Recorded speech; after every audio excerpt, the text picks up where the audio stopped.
My daughter Welcome was 9. everybody. So it was a long time. Am I very loud? How's this? Say when. Say when. I'm going to mute. Okay. Okay. Hi, welcome to everybody joining us online as well. You're very welcome. You're very much in the room behind us. So thanks for being here. It's our last Avail of the year. Believe it or not, it's actually our 666th Avail. I hope nobody's superstitious. Just saw that on the board there. I got a fright. So we're in for a really special night tonight, guys. Our two guest poets, Conor Mcmanus, who will be joining us in person tonight, and Leontia Flynn, who will be joining us online. So just to quickly run you through the night, first we're going to have our 5-word challenge as per usual. I'm going to ask all of these events as well will be, and our new hybrid policy will include everybody in the room as well as everybody online is welcome to join us in these events. So the 5-word challenge, I will ask you for 5 words each. You all get time to write a poem if you like, and then we have 3 books to give away tonight actually. So one is our 5-word challenge anthology. One is our Twin Skies Poems from Cork and Coventry book, and also there is a book, Conor Mcmanus's latest book is also for grabs there. So that's going to be great. And then after that, I'll do a couple of announcements. We'll have our guest readers for the night, and then you're all welcome to sign up for the open mic after that. So let's jump straight in on the 5-word challenge. Viewers online, if you would like to put in a word on via the chat, that also works. Or if anyone here would like to give me the first word. The devil. The devil. The devil or just devil? We have Carrie from Pam. Carrie? Oh, Christmas. And we have Love from Massimo. Love. I think that's 4. We have Wrinkles from Sue. Wrinkles. Okay. So let's recap those. We have the devil, Carrie, Love, Wrinkles, and Christmas. Christmas. I almost forgot. Carrie is in the name? Carrie, C-A-R-R-Y, I believe. Oh, Carrie. Carrie. K-R-R-Y. It's C-A-R-R-Y. It's Q-U-A. That's Carrie. Is that like the name Carrie? Okay, so guys, interesting choice of words there. I can't wait to see what you come up with. I'm going to come back to you in about... Pardon? What's the 5th one? What we're doing, yes, yeah. It's okay. So I will come back to you in about 5 to 10 minutes. See how you're getting on. Good luck. Can you say them again? Yes, let's repeat the words again. So our 5 words are devil, Carrie, C-A-R-R-Y, wrinkles, love, and Christmas. Good luck.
Okay, this is your 1 minute warning to fit the last word in, or the last 4 words, if you're struggling. 1 minute.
And it plays when you're writing poetry, doesn't it?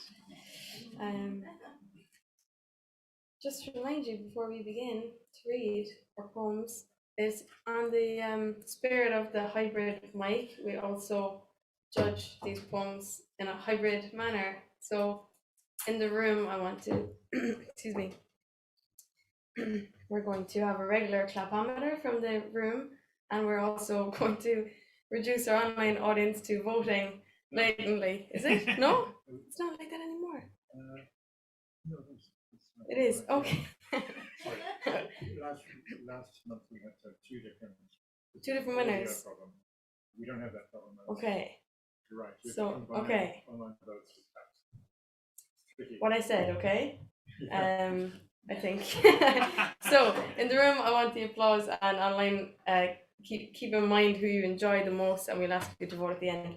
So, who's our first reader, guys? Yeah, I'll go for it. Go for it. Yeah. Yeah.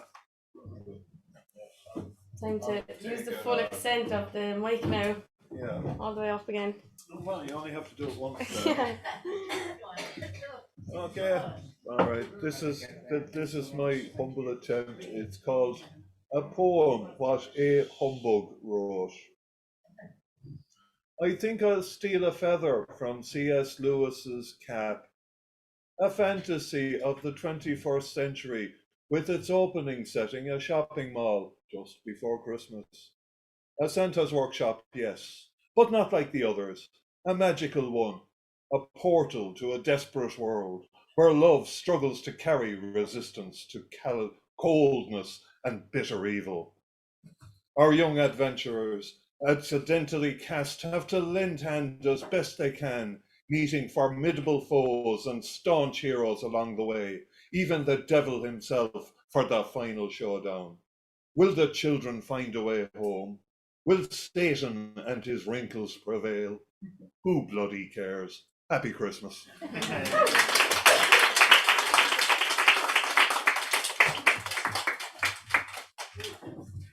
Thanks, Ray. Now we'll have Philip.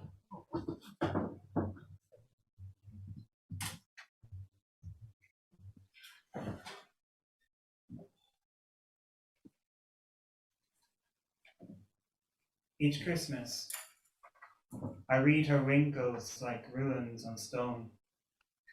Years gone by, that devil glare in her eyes is still there.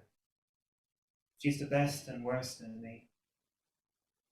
Remember in that fast-moving sunset, we were waiting for the traffic man to go green, and you sang Danny Boy better than any choir.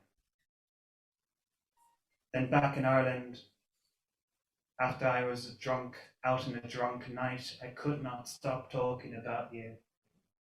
And that's when I realized I loved you. Carrying myself back to Portugal, again and again and again. Where the skies are vast, and people speak like rose scent. Where the rain is strange, where the cats are streetwise. 30 years on, against a solace's sun. You look amazing in silver. Thanks.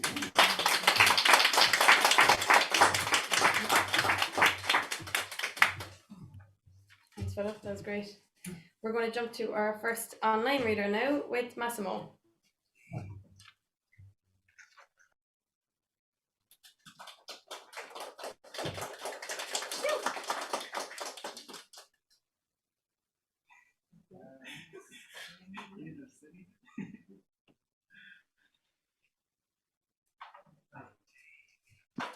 Did you say my name? Sorry, I couldn't hear. Thank you for your patience. Give me a second.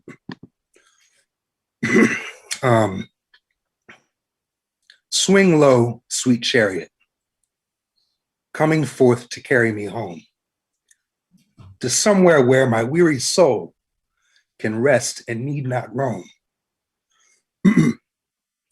Over troubled waters, thy grace bestills the waves.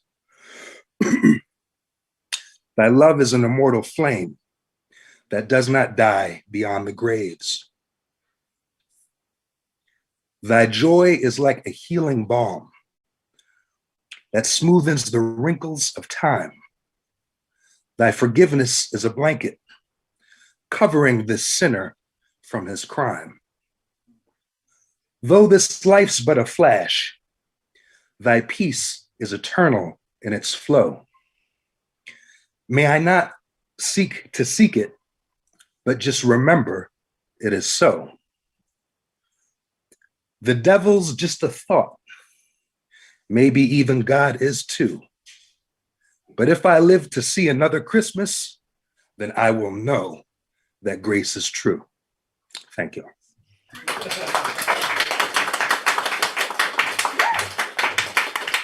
Thanks, Massimo, and we're very much looking forward to your reading in January as well. Exciting. That'll be on the announcements now later. We'll keep it online now, and we'll go to Brendan next, if you're there. Hi, yeah, welcome to Wimbledon. After such touching sincerity, I'm afraid we're up to our knees in political sleaze over here. So I offer you The Great Charlatan, and this is dedicated to our Prime Minister.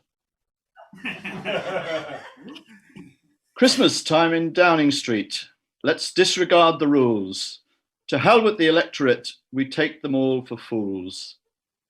Wrinkly-trousered Johnson coordinates the quiz.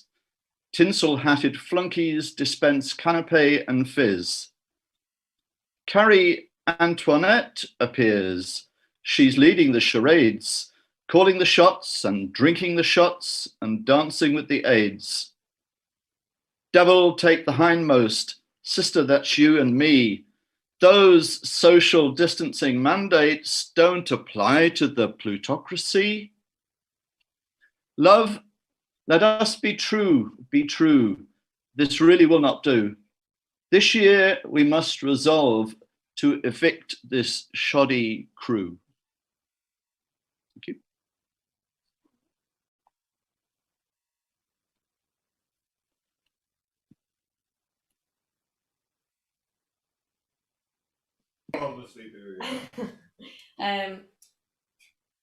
Who's that? I see some scribbles there beside me. Anyone else from the room would like to read their? Yeah, go for it. What's your name?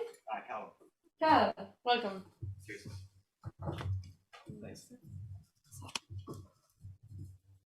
Pinched nerve. You carry it here in your left shoulder.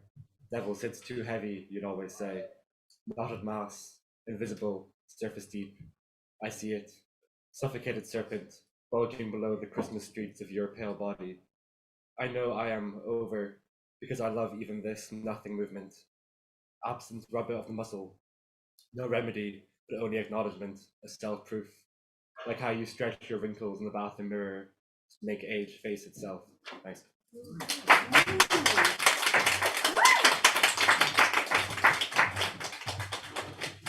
Thanks, God. It's not often I hear an ooh. That was great. Registered. So you make all the noises you want. I'm listening to them all. We're going to go back online now again with Martha.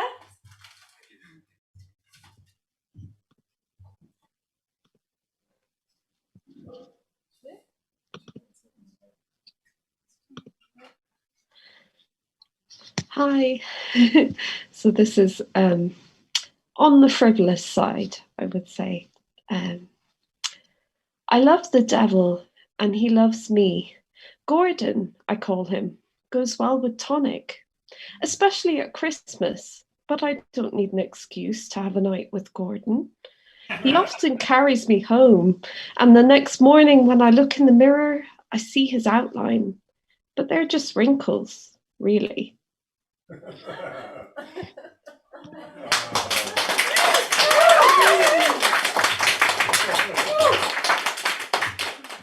Thanks, Martha. You really knew your audience there for that one, I'd say. Well done. Let's keep it online for one more. Cahill, would you like to read for us next?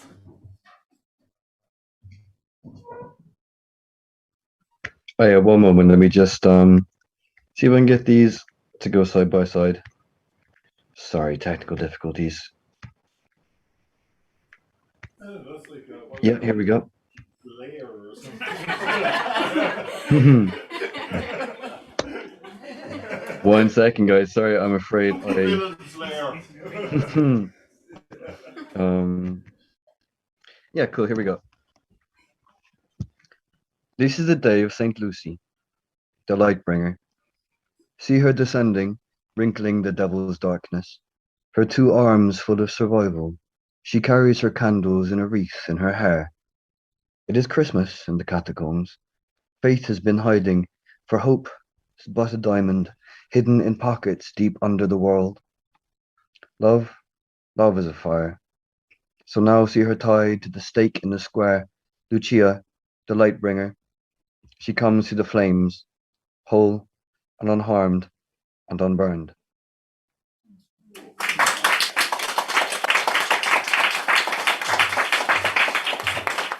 Well done, the super villain.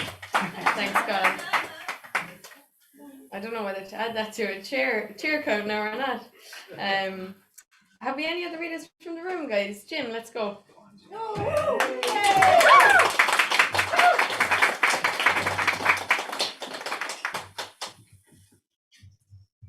The prison officer said, "Sorry, love," when she handed his belongings.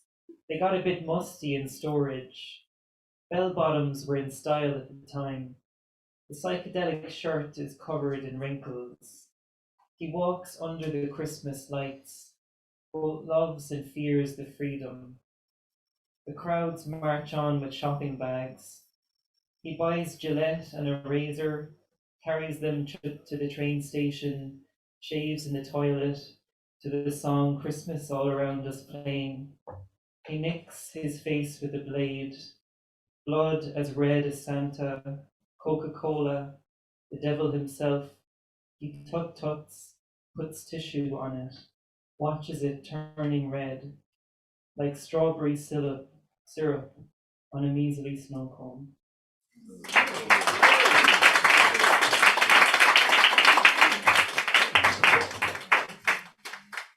Thanks so much, Jim. Sorry, Sue, I didn't forget you, but I did skip you accidentally. So we'll go back to you. Hopefully you use the extra time to your advantage. So we have Sue Blue online now. No rush on time. No rush on time there. So I'll take this out so I can read better. Thanks very much. Okay, so this is called Beyond the Lights of Christmas, or Fuck the Devil.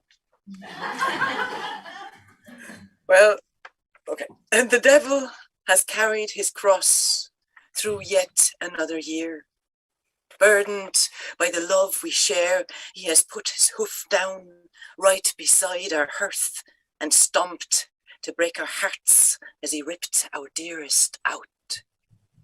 Thus, life has deepened the wrinkles in our faces and sharpened the periwinkles of our ears to the truth of itself. Death is the journey beyond the lights of Christmas, the new light dawning in the darkness of every year. It takes our bonds into the great divine because of the love that we share.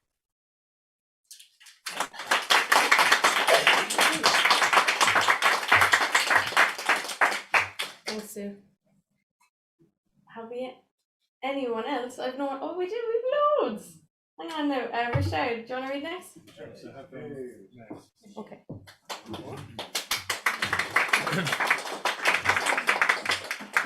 I would very loosely describe this as a poem. How you love? Granny cooed from her beaten seat, her face wrinkled and crinkled in kiss intended to carry care against the frosted Christmas air. But I, only 5 and unfamiliar with aging, thought it contagious, saw a devil in disguise attempting to steal away my youthful life. So I protested with great integrity by tearing down the tree while doing a fretful weed.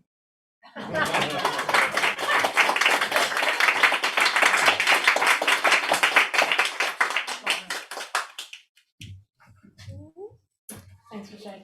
Next up, we have Lauren, also in the room.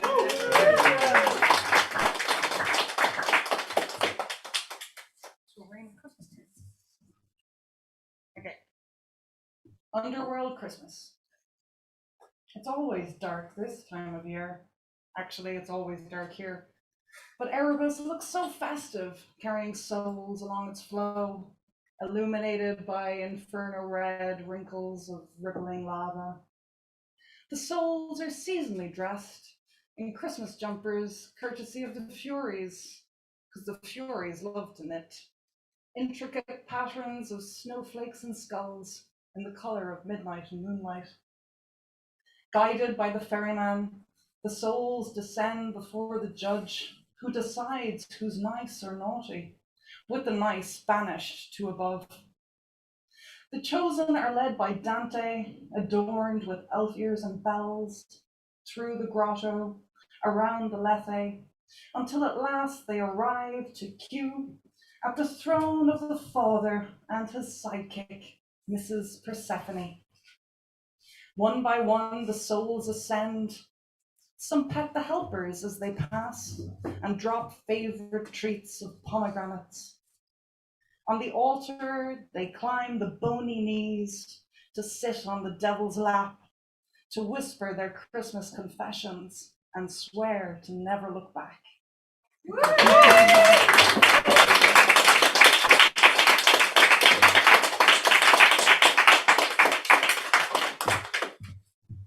Thanks, Lauren. We have another online contestant. Mags, where are you?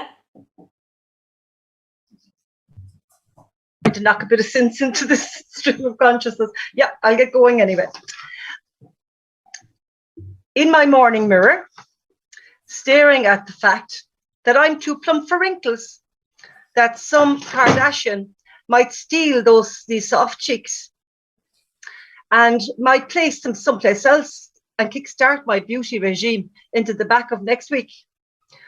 Wouldn't I wish they'd transport me, dreams carry me, take me clinking on a Starlink, ride downtown on the bumpy ride like a meteorite, hit the trail with just one devilish fireball sambuca drink, be radiant, be pert, and don't be fit.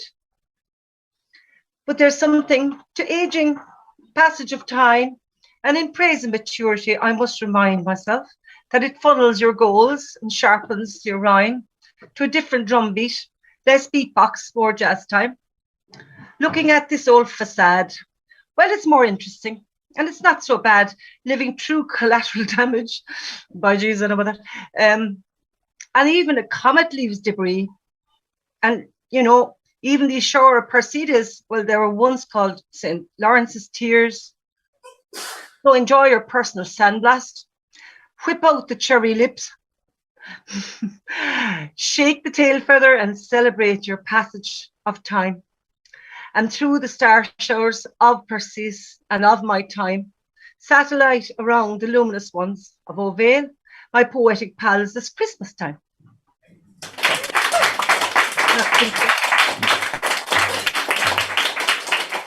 Thanks, Max. Our next online reader, Pam Campbell.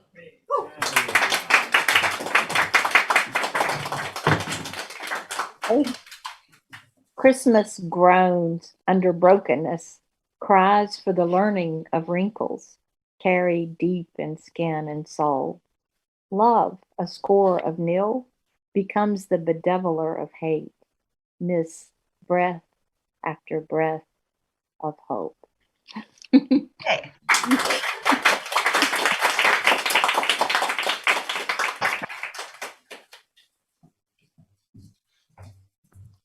Thanks, Pam. Anybody else, guys, online or in the bar? Ah. Last chance. Okay, I think, yeah. Do it. Oh, here we go.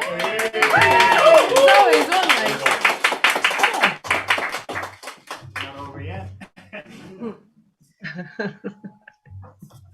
It is true that the wrinkles you carry with the grace of crow's feet on snow, side saddle your eyes, recognize time.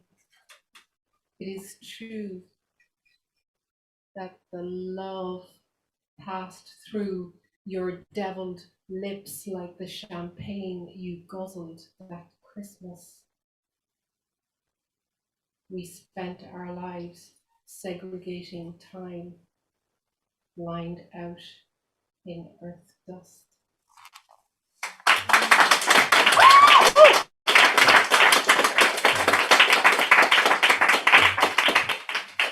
Thanks, Roisin. Lovely. That was last call now, guys. Is there anyone else? Oh, there is an all.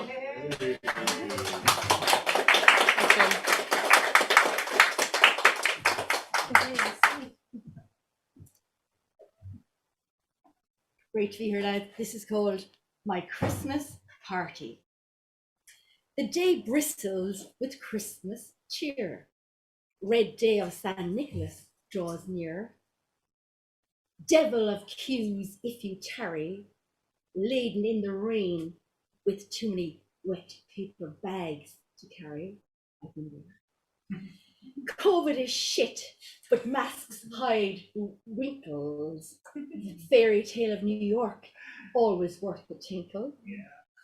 Santa comes just once a year to those that live beyond the Lee. But we have the man himself here, our very own Paul Casey.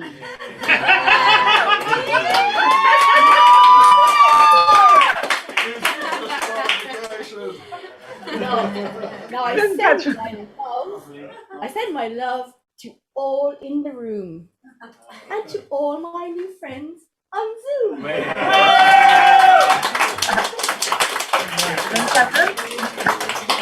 Jolly certificate. Be jolly, Catherine. Thanks, Catherine. I think I might disqualify you because saying Paul Casey on the 5 words.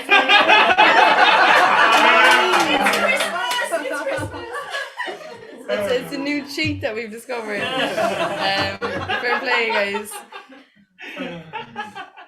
Is there another one? I don't know anymore. Is there another reader or online? Anybody? Okay, right. Now it's voting time. Thanks for sharing. I'm going to ask our online audience now to cast your votes in the chat. If you just put the person's name or the winner.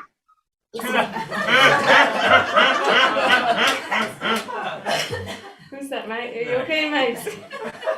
Yeah, I just hate having to do that to my friends. Pick one. They're all very good. I know. And yeah, the winner. There's 3 lovely books going to the winner as well. I'll announce them after. So yeah, we'll just give it a minute there for the online votes to come in. And I've never tried to add names two applauses before. So I'm going to quickly figure out how to do that. Okay.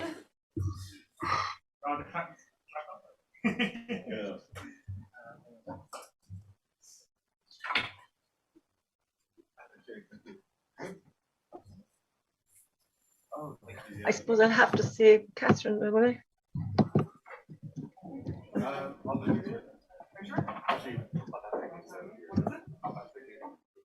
Oh, I feel bad.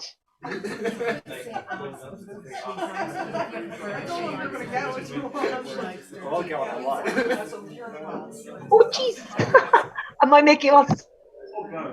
Yeah, I could imagine some 19th century poetry competition or a bit like that in person. Nice, it's not all yours, I think. Yeah, it's great. I didn't realize you were doing that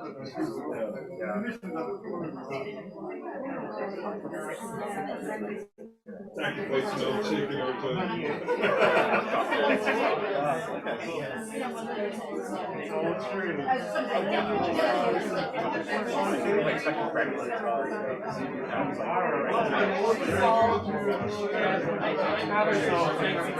Okay, votes are in. Silence. Silence. Thanks. Okay, votes are in online, and despite the fact that I just accused this person of cheating by using the name Paul Casey, I think she's a clear winner. So we'll have Catherine's poem again, please. Thanks, Catherine.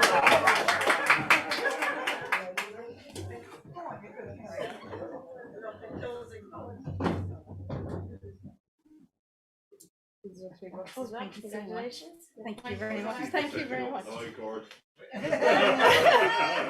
No, I have to admit, I did not know I was breaking the rules. Like, you know, I did not know I was breaking the rules. Right. Okay, thank you. I did not know I was breaking the rules by using Paul Casey's name, so apologies about that. I did not know. Anyway, my Christmas party 2021. The day bristles with Christmas cheer. Red day of San Nicholas draws near. Devil of queues, if you tarry, laden in the rain with too many wet bags to carry. I've been there. COVID is shit, but masks hide wrinkles. Fairy tale of New York, always worth a tinkle. Santa comes just once a year. But to those that live beyond the Lee, we've the man himself here, our very own Paul Casey.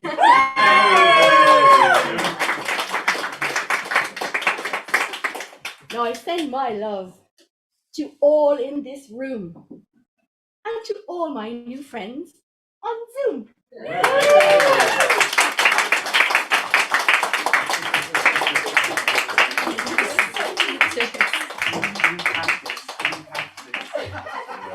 Well done, Catherine. Thanks to everyone who read. I think we had about 15 readers there in the end, so well done. We're not doing a break, are we? We're not doing breaks anymore. Are we right into for the opening? Okay. So, guys, I'm going to introduce our guest poets for tonight.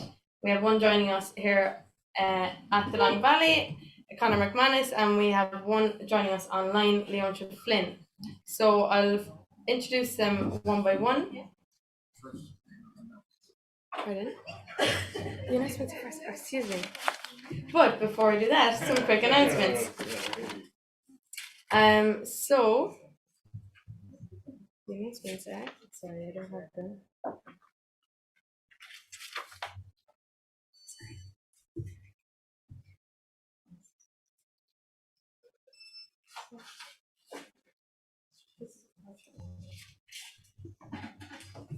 Thanks, guys. Sorry about that.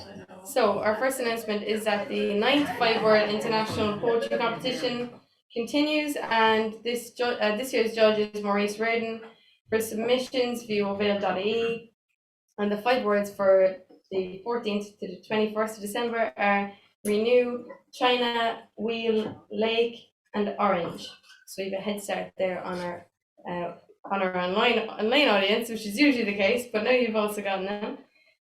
So as well as this, just to keep in mind for the night, Ovail aims to maintain a safe space for riders, and we ask participants to be sensitive and refrain from any offensive or discriminatory language, including that which relates to race, gender, religion, cultural background, etc., in line with the Arts Council's Equality, Human Rights and Diversity Policy. Private chat mode is available for all participants online to use during the event, and so we ask that you be respectful when communicating via these channels. We've never had an issue with this before, but it's worth saying. Please be aware that the event will be recorded and available to revisit as an MP3 podcast and on video on vimeo.com/Ovail. Our fourth hybrid event on Monday, the 10th of January, for the first fortnight festival, features Mark Rayner and Massimo Elijah.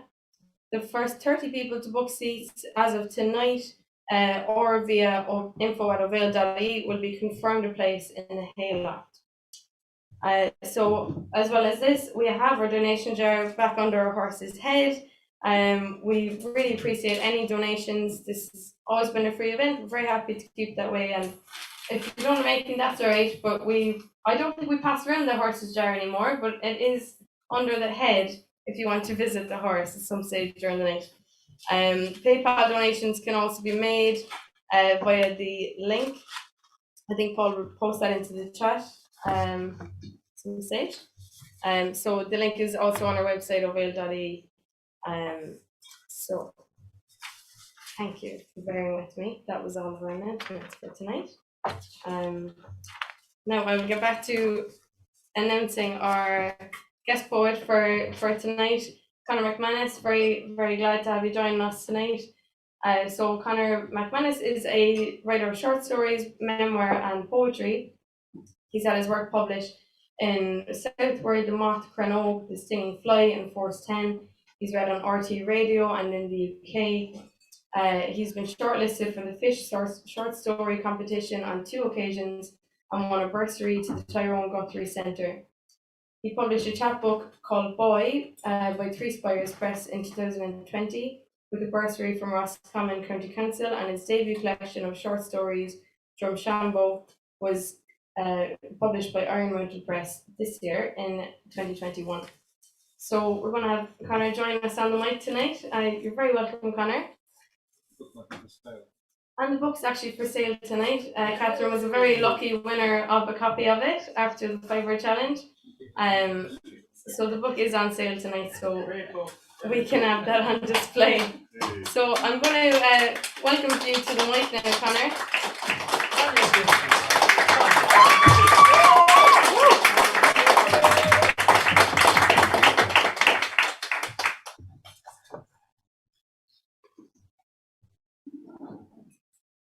PS to love. Each day in salutation I keep passion's promise and walk the coast of Clare with you, hand in hand with you. New, fresh, startling love on the eternal road between your calm ocean and the great clint of my soul. It's great to be here. It's really, I'm really happy to be here tonight, and I can't say enough about Ovail. And I know Paul Casey was mentioned there earlier on. A lot of time for the man, he's done a great job. I think it's probably one of the best open mic nights in the country. Or probably the best. And the world. And I would say if it wasn't for Ovail, I probably wouldn't have kept writing, and the encouragement that I got here after inflicting my writing and an awful lot of audience down through the years has been great. So here we go. Here's 3 poems that were published in the Coventry Twinning book this year. Christina 1. I watched as you walked in. You were more beautiful than your portrait. I am love, you whispered. I am love. I am love. I am love. You whispered with your eyes. And together we sung harmonies unsung. You, a she fairy, whispered with your eyes, and I a wordsmith without a tongue. You left early to catch a red eye and hinted that you might return, but you left a memory scar, and all week long I played with sticks and leaves on your body.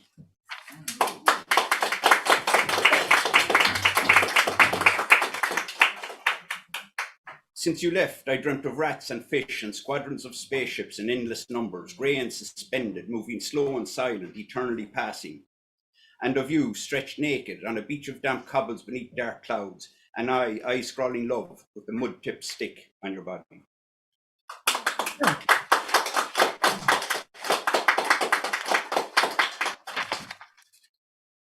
Word came that you were out, and like-minded souls joked about my obsession. But it hasn't faded, and you emerge once again to show me your ego, to show me deftness of pen. But I love you not for your poetry. What good is poetry to me? But for your form, and to listen to the alliteration of heart trembles when your name is mentioned, and my mind your portrait conjures. Fine-featured, silken, platinum doll, close-woven fabric of life without curse or stain. But how can I tell for sure from one fleeting glance? Shimmering, silken, lover of the moon.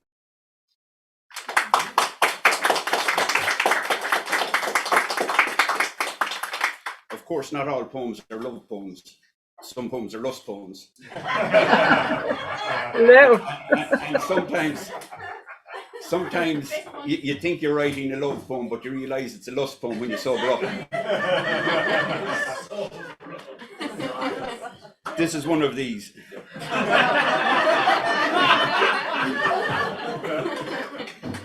I woke at 6 after 3 hours sleep and 8 pints of stout, with a horn for you and a terrible taste in my mouth.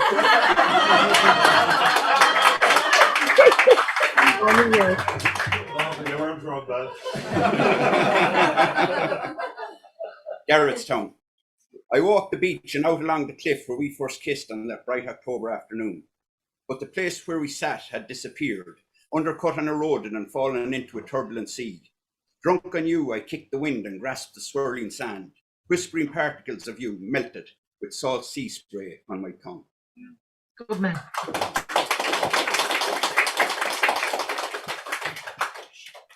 Last night, my daughter asked me about a joke her mother had told her. She didn't get it, she said. That's an old joke, I said. One I told your mother way back before you were born. Way back, I thought, when she used to laugh at my jokes.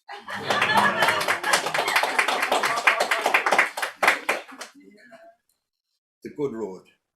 After a belly full of goji berries and mung beans, she reclined in the passenger seat to align her chakras somewhere around Monaster Evan. I never know where I am on that good road. As the announcer read some text just in to take us up to the Angelas. When you go, she said, leave your heart in the rubble. And I wondered, could I meditate while driving, or would I wreck the car?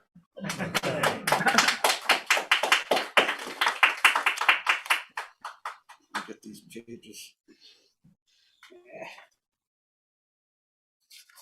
Sorry, no, with this. The bureau. It's there hanging off a brass hook, made from unadorned white deal. It's bare wood, just as I like it. Rectangular slots made to measure for envelopes and highlighters, and an add-on of shelves for staplers, staples, paper clips, and a punch. Made without ruler pencil, cut rough with sandvik, 6 teeth per inch across a chair, dust falling to the floor, glued and nailed with the 1.5-inch ovals, points tapped to blunt on the kitchen tile. Aren't you going to paint it, she asks. And before I can reply, you never finish anything.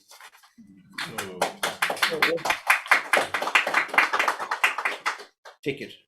Today I found a ticket that you bought. Date, time, seat number, and a light blue stripe down one side. Not selected, it reads, whatever that means. I touch where you had touched, and the memory of you returns, laughing, searching for your glasses, buttoning up your coat to leave.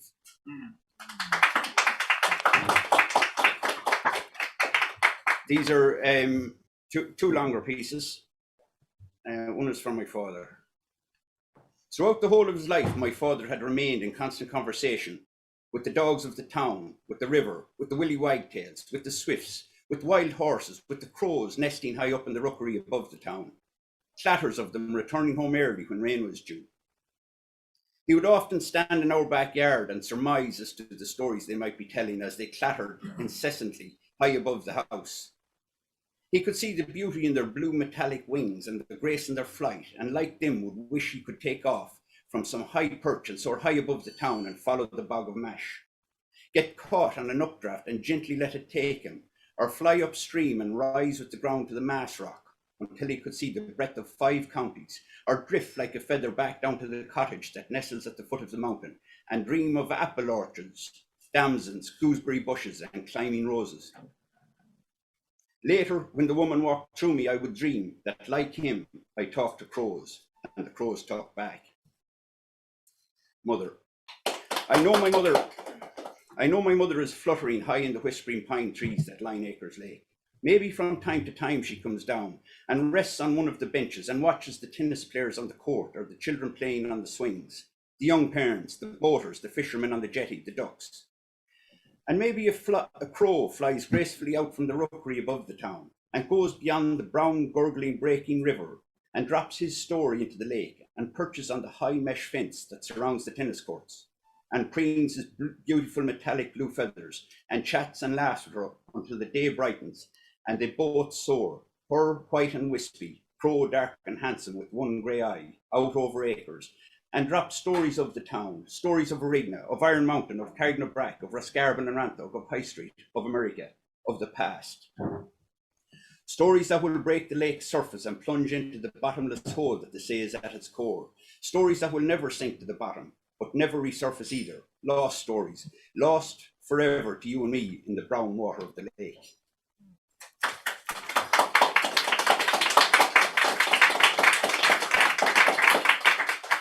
And this is a poem for my daughter. There's been a lot of poetry read, obviously, in O'Vale, but I think it has also spawned a lot of collaborations, and there's a lot of different things that have come out of O'Vale.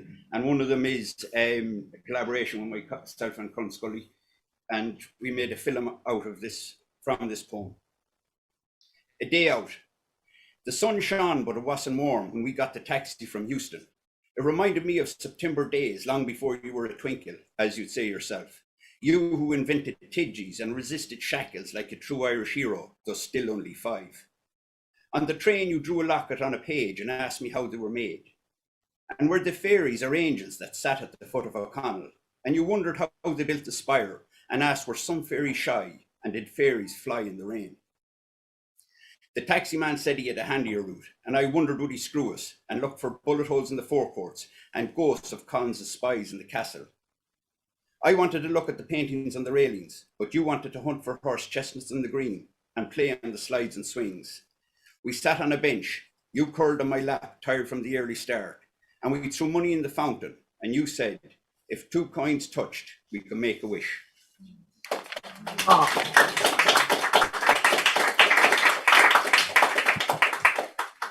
The next piece is, it's a story or a vignette, so you can settle back into this for a few minutes.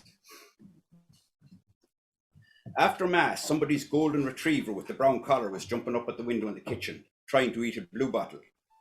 Growling with head lowered, the dog would step back, then pounce at the window open-mouthed. With his paws on the low sill, he'd snap sideways at the fly, buzzing and banging off the glass. Music was coming from the front bar, and the potatoes were boiling on the back ring. Pat Gilmartin was standing at the cooker with a cigarette dangling from his mouth, bowron in hand. He wore a black leather waistcoat, black beard, and black glasses. He moved the carrots off to one side to warm the bowron. He was leaning back and squinting to avoid the smoke, breathing through the corner of his mouth and blowing the smoke away from his eyes with forced air from flared nostrils. Holding the bowron upside down, he rubbed the goat skin in circular motion while warming it over the flame. The frustrated Labrador barked up at the fly. Spews of steam lifted and dropped the lid off the potatoes. Steam was condensing on the window. The bar was jammed. In the bar, the musicians sat under the window with a table covered with full and empty glasses in front of them and banged out, "The chicken's gone to Scotland." Ashtrays overflowed and a fog of smoke clung to the ceiling. The 2 brothers and the Protestant stood with elbows on the high counter at one end, their usual spot. The brother with the waistcoat and the hat had left in rhubarb during the week. An old man with black-rimmed glasses and a black coat sat in a high stool with his back to the wall drinking whiskey at the other end, his usual spot. He left Mass early to be the first in. In between, the heads and hands clamoured for stout and chatted and shouted over the music. John Mulvey stood pressed with his back to the door, gripping his pint tight to his chest. The welt was itching to sing, and the tinker with the cravat and polio limp waited for his turn to play the tin whistle. Behind the bar, pounds were taken, the till rang and change was returned. Glasses were plashed and washed in cold water on the spot and reused. Pints were lined up in a row, ready for the heads to be put on them. And steam rose from the boiling kettle for the awkward bastard at the hatch that wanted a hot whiskey. The middle of June. It's for herself, she's not 100. That old summer cold is hard shook. Jesus wept. Empty glasses clinked as they were collected by handfuls, and full bottles sighed as their caps were prized off. The optics gurgled, and a blue beer cooler beneath the counter and a beer crate and a tangle of pipes hummed to the demand. An old laundry basket filled steadily with empty bottles that clinked as they were dropped in on top of other. The old man goaded his son-in-law with round cheeks to sing, and the son-in-law started to sing a love song. As we gather in the chapel here in old Remain jail, I think about these past few weeks, or will they say we failed? People jostled and stretched and turned to see the singer, and those who didn't or were too short waited patiently listening. And the volume of the chatter dropped, and there was the sound of someone slowly gulping their first fresh mouthfuls. From us they have told us we must yearn for liberty. Yet all I want in this dark place is to have you here. Someone gave out a scolding shh to kill the final mumbles of intense conversation of the cheek-to-cheek brothers discussing the merits of a mare they wanted to buy. They both chuckled the same way and went beefy red behind their pints. The glass washing and till ringing stopped, and pints were supped quietly, or not supped at all. Oh, Grace, just hold in your arms and let this moment linger. They'll take me out at dawn and I will die. With all my love, I place this wedding ring upon your finger. There won't be time to share our love, for we must say goodbye. John Mulvey straightened himself, lowered his pint, closed his eyes, put out his chest, and his neck tingled as the singer's voice lowered. I know it's hard for you, my love, to ever understand the love I bear for these brave men, my lover, the still land. Others blew slowly upward, long draughts of smoke, and vacantly watched as it swirled and began to fray. Some looked studiously downward or took extra long to crush under soul a cigarette butt, and some just picked an imaginary spot on the ceiling and stood savouring every word. And in the stillness, my mother snuck away to prod the roast and check the marifat peas, the potatoes and the carrots. Gilmartin never put the carrots back and they were only half done. That bollocks and his effing bow wrong. The love song wafted into the kitchen. Called me to his side down in the GPO. I had to leave my own success to him I had to go. She continued prodding the roast with a big timber-handled fork, and the smell escaped from the oven as the big, useless lug of a Labrador salivated at her shoulder. In the bar, in the silence of the song, the stout suppers could get the smell of lamb being roasted. Then there was a loud cheer and a clap as the man with the round cheeks closed his eyes, jerked his head to beat time, and finished with all he could muster. There won't be time to share our love, for we must say goodbye. Then he reached for his pint, and his father-in-law wiped under his glasses and blew his nose loudly with a loose handkerchief that he had pulled by one corner from his top-cut pocket. The brother with the hat went to bless himself, and the musicians under the window burst forth once more to hoops and cheers and another applause, and the till rang and pints were gulped. Then Guard Ryan, in full uniform, appeared in the door, glaring at the musicians to stop. But they cut straight into another faster tune, The Woman of the House, and a loud cheer went up. That's the gangly fucker, that fella. Aye, look at the head on him, and annoying him like a goat hitting cabbage. Ryan stood in the doorway until everyone drank up and left. Thank you.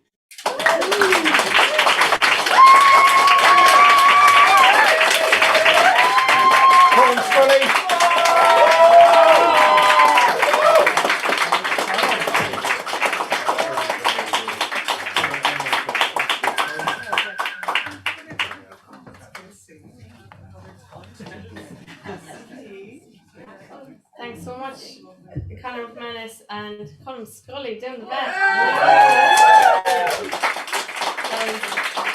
Absolutely gorgeous, absolutely gorgeous.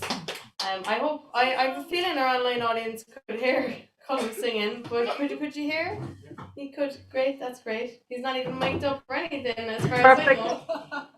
You never know, though. We just couldn't see him. Do we have a copy here? Ask him. Conor, where is your book available? You can get it in a podcast price unless you want to drive to Carrick-on-Shannon. Okay, so unless you want to drive to Carrick-on-Shannon, you can get it by the scribes. You're up to you, alright? And he has a few on him tonight as well. I'm sure you'd welcome walk-ups tonight. Thanks so much, lads. That was a gorgeous reading. I'm now going to introduce our next guest for the night. Leontia Flynn is joining us online. Hi, Leontia. Thanks for joining us online tonight. Leontia has published 4 collections of poetry with Jonathan Cape, most recently The Radio in 2017, which was shortlisted for the T.S. Eliot Prize and won the Irish Times Poetry Prize. She has also received the Forward Prize for the Best First Collection, the Rooney Prize for the Irish Literature, and the AWB Vincent American Ireland Fund Literary Award. The Lifeboat Press published her pamphlet of Catullus Translations, Slim New Book in 2020, and Maris gave her pamphlet Nina Simone is Singing in 2021. She lives in Belfast and is reader at the Seamus Heaney Centre at Queen's University. Leontia, we're very much looking forward to your reading, and I'm going to pass it over to you now. Thanks very much.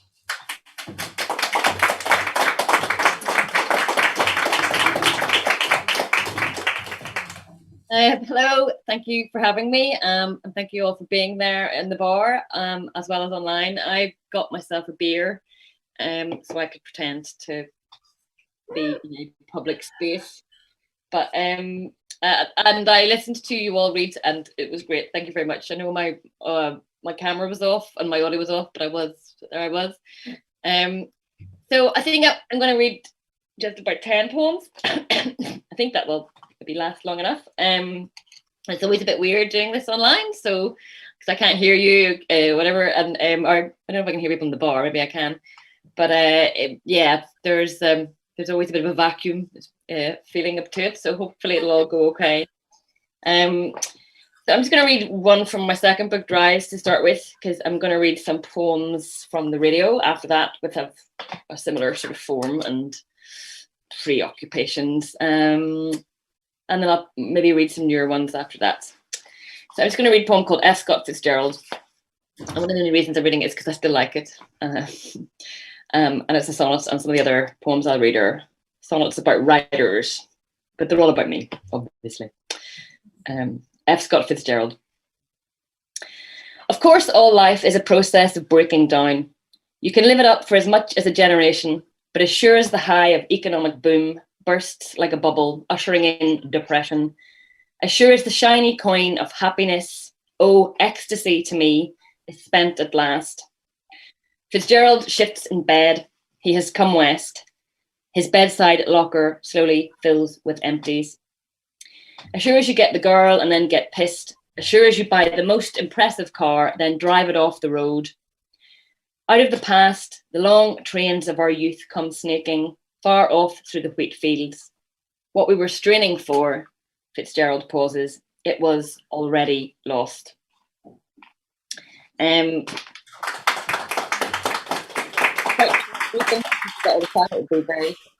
be clapping a lot. Well, you don't have to clap. Yeah. I like The Great Gatsby still, I think. Yeah. I also like Louis MacNeice, and MacNeice, of course, wrote a poem called Autobiography with the refrain, with the line, "My mother wore a yellow dress," not the refrain, about his own mother who was taken into hospital when he was 7 and never came back, died, well, eventually there, after being institutionalized for a while. So I wrote this thinking about that. And after I had a baby. Just the one. So it's called Yellow Lullaby. A spill of sunlight and a yellow dress, a yolk, a yellow flower, a candle flame, a moth light moonlight in the nursery darkness. Every time my daughter cried, I came barreling out like some semi-deranged trainee barista, friendly but perplexed. And in the dark of night, lo, I was there, perplexed and ratty when she cried again, and thereafter on each new occasion that she cried. The form, the limb that moved, the light that shone, the hand that soothed her and the flesh that fed, the voice that wasn't silence that replied there in the night. So she was not alone, not talking, I mean, with the unborn and the dead. And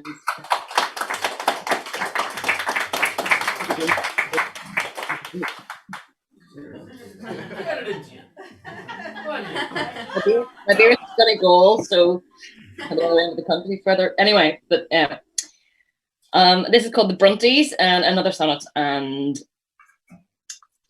it's well, Bronte was the Bronte's real name, or Bronte. I'm sure you all know that, but if you didn't, I'm telling you. So their father made up their name and put an umlaut over the E in a kind of self-invention, which was not successful when you think about it. And he was originally from South County Down, of course. I say of course at these things. I don't know. You might know that, and you might not, and that's fine too. So yeah, that's really it. And Emily Bronte, well, all of the Brontes died very casually. It's a bit grim, sorry, in the pandemic year, but they did all die without much ceremony. So Emily kept claiming she would see the doctor until perhaps an hour before she died of tuberculosis, and died on holiday and was buried there. I didn't even bring her back. She just came home and told her buried her there. Where's Anne? She died, and we buried her in Scarborough or whatever. And Branwell died of a sort of hangover or drug withdrawal. It's actually true. No, he did. He did.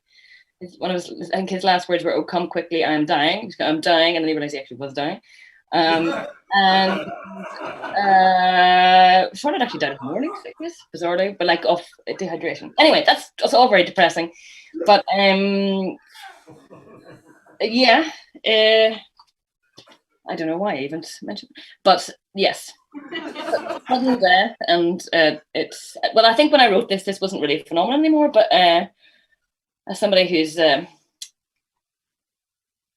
yeah, I've had my moments. So the Brontes, an elegy. Okay. Let's not have any more poems on the Brontes. No, none of the weird sisters toiling in the gloom to fan some inner flame. A grim al dente gruel might cool nearby. No lamp, no tomb-like interior filled with what? Moor-wide minds. And the father, kind and peculiar, let him drop. The son, too, lone and lost, and all that doom. Called as their umlaut, reboot, Photoshop, in particular, the grating nonchalance with which each contrived of some retro malaise, quite without warning, to be presto dead inside an hour. As Emily watched dance the cherry tree, the autumn sun's low rays, and all right, get the doctor now, she said. Sorry, that's a bit depressing.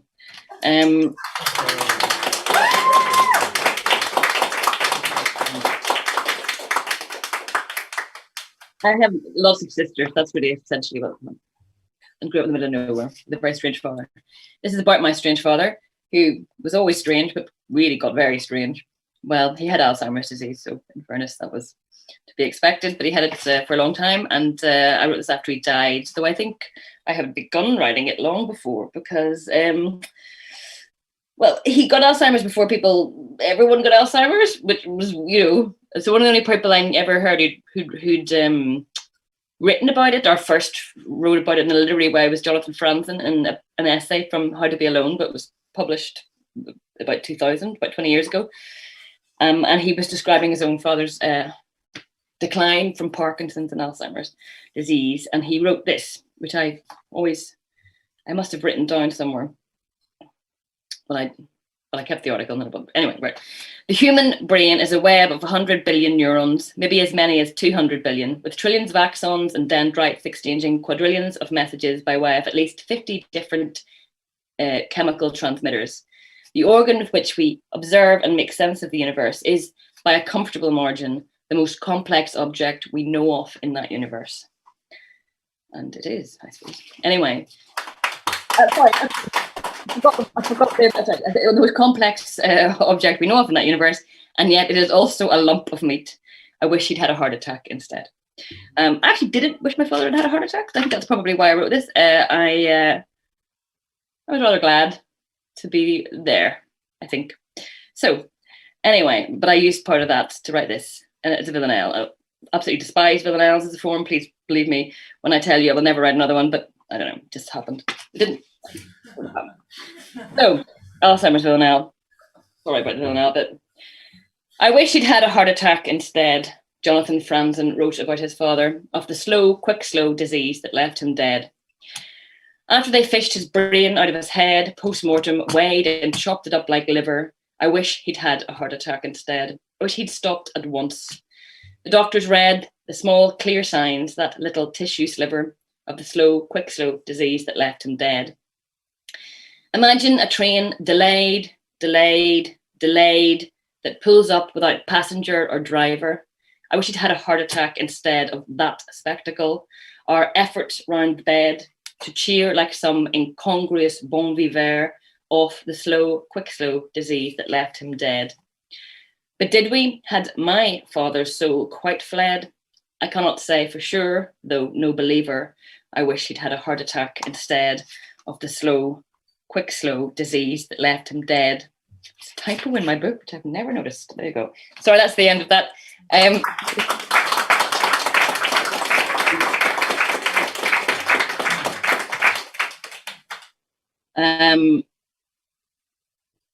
She clearly was obviously rather more pissed off about all that than I ever realized when I read it. So it's a long time ago now. I'm going to read a couple of the poems towards the end of the radio. One's called "The Fish in the Berlin Aquarium," and one is called "Poem in Homage to Built Things in Three Dimensions." The Fish in the Berlin Aquarium. I was in the Berlin Aquarium about 7 years ago this time of year, and I like fish a lot, mainly because they can't talk or make noise, I think, actually, but also I like the really big ones. So I like the big ones that look up like this like that, and they're so uncanny and fantastic and unknowable, and I don't know what they know, and we don't know what they know. They could know more than we know. I suspect there's more going on really there. Neurons and dendrites and axons and so on. We don't know. We eat them. I still eat them. I feel bad about it, but I eat them. But it's actually not about fish, sorry, at all. It's it's about well, I suppose it's about social media, to be quite honest. Like, I'm not gonna say, oh, figure it out yourself, but to be honest, it's about social media, and it's about living life online, and like, I quite like living life online, to be honest. But that's my fault. Anyway, the fish are symbolic, is all you need to know. The fish in the Berlin Aquarium. We had come to the Berlin Aquarium in the dead of winter, the Tiergarten snow-cold and monochromatic, some slanted alpine light turning a few of the upper windows gold. Inside, in the dreamlike corridors, we press towards the vivid turquoise tanks to see the grouper and Napoleon fish. They drift serenely from synthetic banks. Out of the wrecks of history, small domes and moulded caves, such ersatz shrunken worlds, the fish drift up, placid, one, then two. They are large and fantastic as marine balloons and have oddly upholstered-looking pearly heads, the surgeon fish in the gigantic race, staring with rimmed eyes blank beyond our eyes. We move our fingers over the cool glass as though to tap into their element, which is clear and pale, blue and perpetual, like some outrageous Scandinavian dusk, framed and airbrushed. The fish are hyperreal, high definition almost in this space, and lift their bladder shapes through watery air, working the fleshy trapdoors of their mouths. Each moves its mouth perpetually in prayer and seems to be mouthing, I am, I am, I am, at intervals. We wonder what they know, performing their status unselfconsciously, organically, intent, and if this slow mime of their movements just beyond the glass makes them really beacons of bright calm, beyond the faces they present for us, or mutely harrowed in their comfort zone. That is the end of that poem.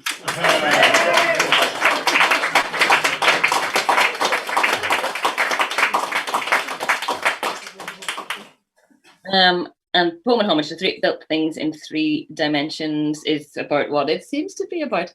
I'm not even 3 dimensions in this reading.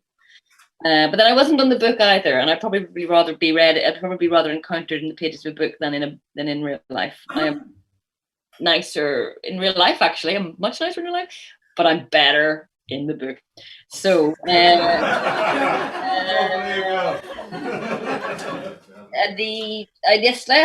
I missed stuff in 3 dimensions. I missed it a lot over the last couple of years. But I guess this is where we are now, so it's fine. Goodbye to all that.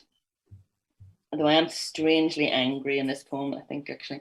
Poem and Homage to built things in 3 dimensions. Sunlight yellow on an upright gable, standing by waste ground, a bright autumn sky behind it, and a foreground of low rubble transforms place into geometry. The nice arrangement of adjoining planes, almost like a work by Malevich. Here are the big quotation marks of cranes, train tracks, tram lines, suddenly a bridge staked out foot by foot over the river, form as a virtue of necessity, tensed suspension cable, cantilever and canyon. I like these relics of industry. I like warehouses too, the heartfelt views from high loft windows onto square grey yards, old balconied apartments in Cadiz, in cobbled streets, marble, misericords under the seats of medieval churches, bombed to just the naves, their empty shells deep and rectangular like lidless boxes. Anywhere weed grows on windowsills or structure finds its guarded heart exposed, for we shall give up what's interior.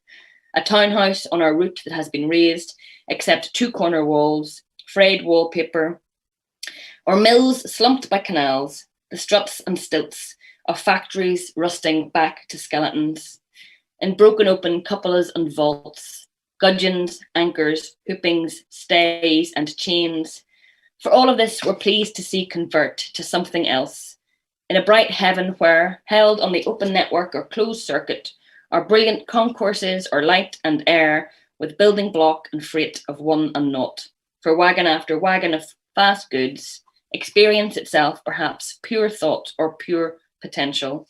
Icons, wingless birds, flitting with ease across limitless space, all that is instant and intangible.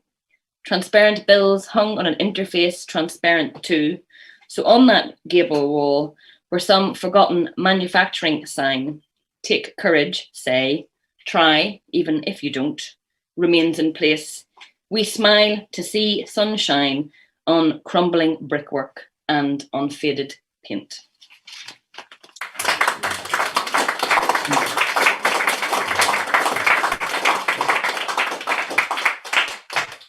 Read a few poems from this, and they're all shorter. I guess like rhyming. It's really hard, and nobody notices or cares. That's fine.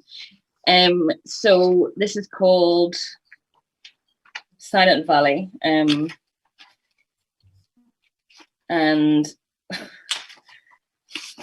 it is Silent Valley is obviously in the Mourns. It's one of my favorite places actually in Northern Ireland. There only are about 4, so But it's allegedly no birds sing there. It's supposed to be silent because there's no birds singing, but actually birds sing absolutely all the time. So that's not true. But it's not really about, it's more about just maybe before locking down before lockdown. I locked down before lockdown. So this is what that's about. Silent Valley. Silent Valley stands in the morns, its brimming reservoir ringed by mountains. Read the information on the tourist app. The air is soft up here in the Paleocene. A little rock shining through heather with the patchy effect of flock wallpaper. A little breeze on the water's skin.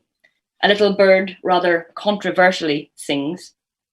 Then we make our way down by the man-made wall that it runs for 22 miles of self-exhumed granite, as Zarathustra descended to the Agora to become generally disillusioned with the caliber of his followers.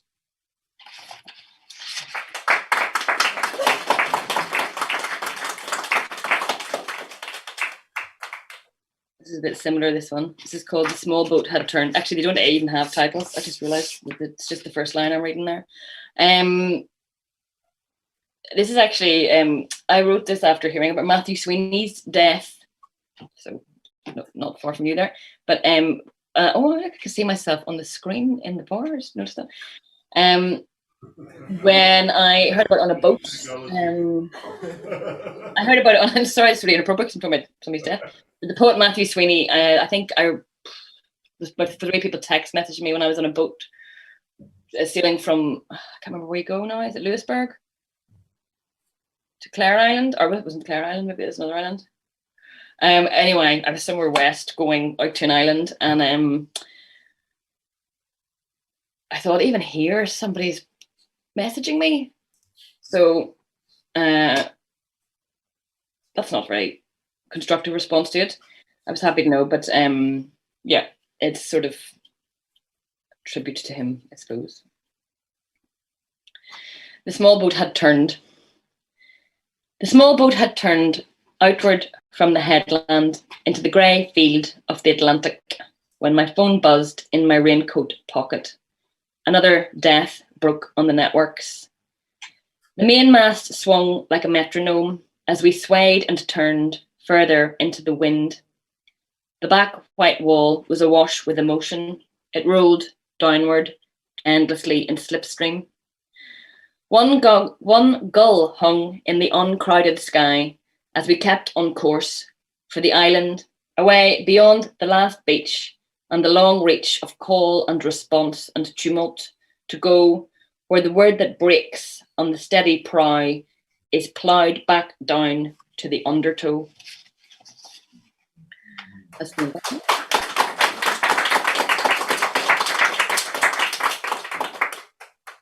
And I'll read one more, which is about a poet, sort of an idea of exile or disappearing, or like the longing to disappear.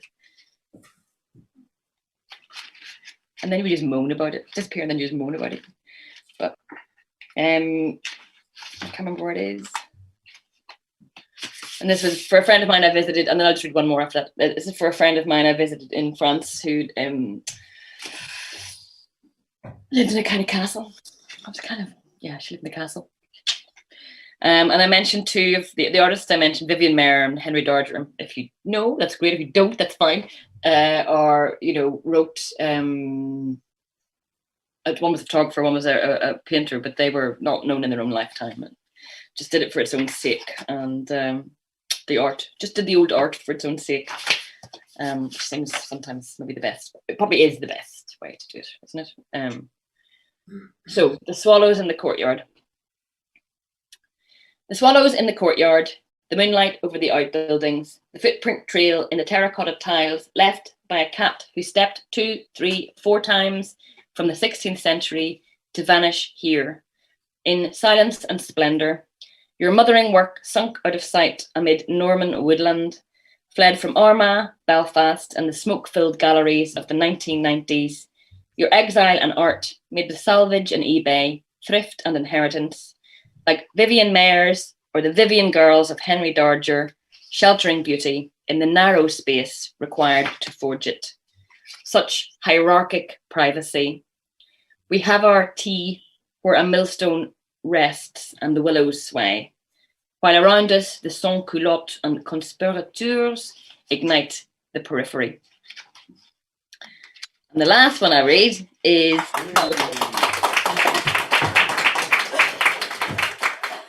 also about revolution, because we're in the revolution. Sort of, isn't there? And just to go back to the beginning, it's another artist or writer or, you know, like figure, artistic figure that you always write about people you revere or whatever. It's Nina Simone. I'm not gonna lie, it's a documentary on Netflix. So watching it, I've always loved Nina Simone, but it was particularly after watching the documentary about her life that I wrote this. And I was remembering when I first listened to her, when I wrote my first book, and I'm thinking about, I think hopefully she's having a moment, but Jesus Christ, she'll have one for long for now. So, or at least proper recognition. Anyway, Nina Simone is singing. I mean, it probably seems like she did, but not enough. It's never enough. So, this is a bit long, and then I'll stop, and that's me. I think that's half an hour. Nina Simone is singing. Nina Simone is singing In My Solitude from the low amplitude speakers of a Sony Ghetto Blaster. In my solitude, in my solitude. The long fifth note extends, or rather extrudes, all along Leith Walk and down to the harbour, pinching its finger and thumb. In my solitude. It is 1999. Panic and mild disorder attend the rundown to the bugged millennium in newsprint and radio. In my solitude. Panic and wild disorder beset too your inner world, which is your whole world now, at least for a while, since you elbowed away life's goals and contingencies, its early uncertain brawl, in order to sit here, overlooking a new city, attuned to the hot constructions of that selfhood, yes, and playing at solitude. A glass of wine stands on the writing desk. It glows and is burnished by the northern summer light. Set down this cup. Oh, drink not from this glass. I'm just going to have a drink. Young, irrepressibly thirsty former self, for what you call solitude is a yawning mouth into which might drop quarters, lengths, fathoms. And for all that talk of solitude's hot flame, don't you actually have both a boyfriend and a girlfriend? Love's engine roars in the very recent past. Its dopamine head is huge and shaggy with myth.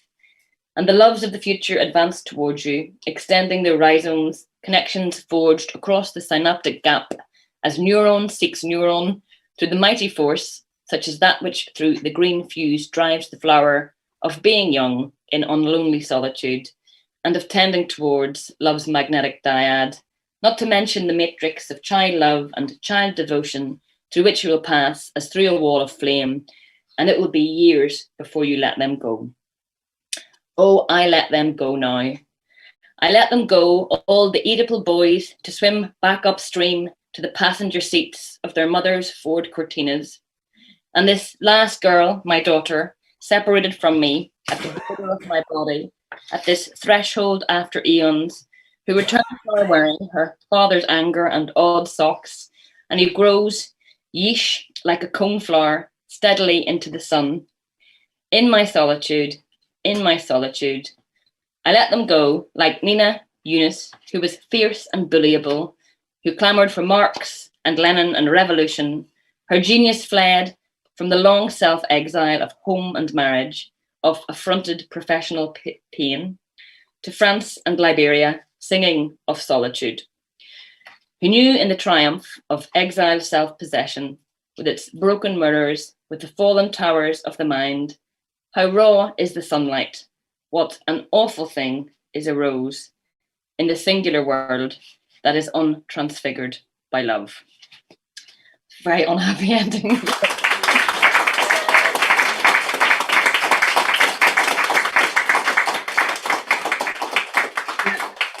So I'll go back to F. Scott Fitzgerald, because that's what that's from at the end. That's me. Thank you very much for having me.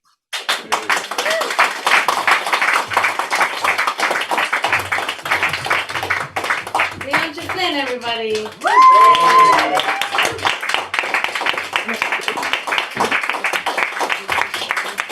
Thank you so much, Leontia. And could you let us know where is your work available or for sale or? I said Amazon. I would have to immediately just be apologetic. No, I don't know. I mean, it is. I mean, at bookshops, I guess. So, yeah, Amazon. Go somewhere else. Find an independent bookshop. Yeah. So yes, all good bookshops, maybe. All good bookshops. You're already there. Wow. Thanks so much. Thanks, Leon. It was a really lovely, charming reading, and there was a really nice atmosphere in the room while you were reading as well. I hope you got a sense of it from where you were. So guys, I'm gonna let you have a break now because you're a bit giddy and you need to run around the block a few times, I think. Stan definitely does. Alright, but see what you've done now. No, okay, so guys, we're going to before we do that, we're going to also sign up for the open mic. I'm going to invite people online to, before you take a break or chat, to sign up for the open mic in the Zoom chat. And also, we are back to the clipboard in the room. Please sanitize your hands if you pass around the pen. And otherwise, have a lovely break. I'm going to be back here at 10:20 sharp. I'll see you then. Sharp.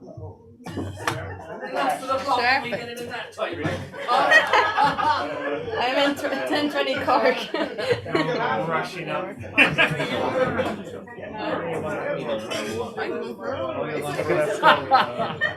This is how we run around the block in O'Vale. Go on there.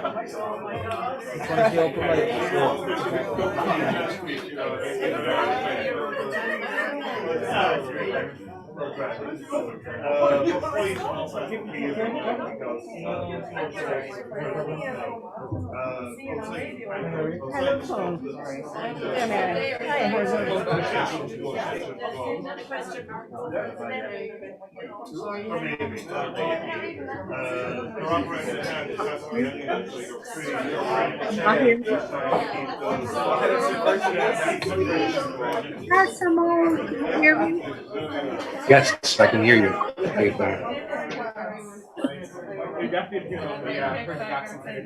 You're muted. Am I? That's right. I guess we can actually talk, like. Yeah. Well, they're having a break. We can have one too. Yeah. all of the 5-word poems were. Yeah, they were. Yeah. It was a very difficult decision. It is.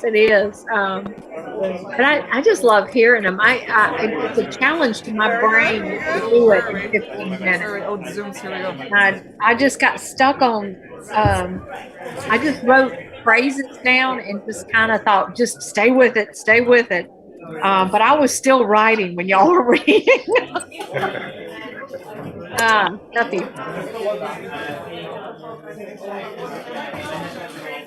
I liked your last line a lot.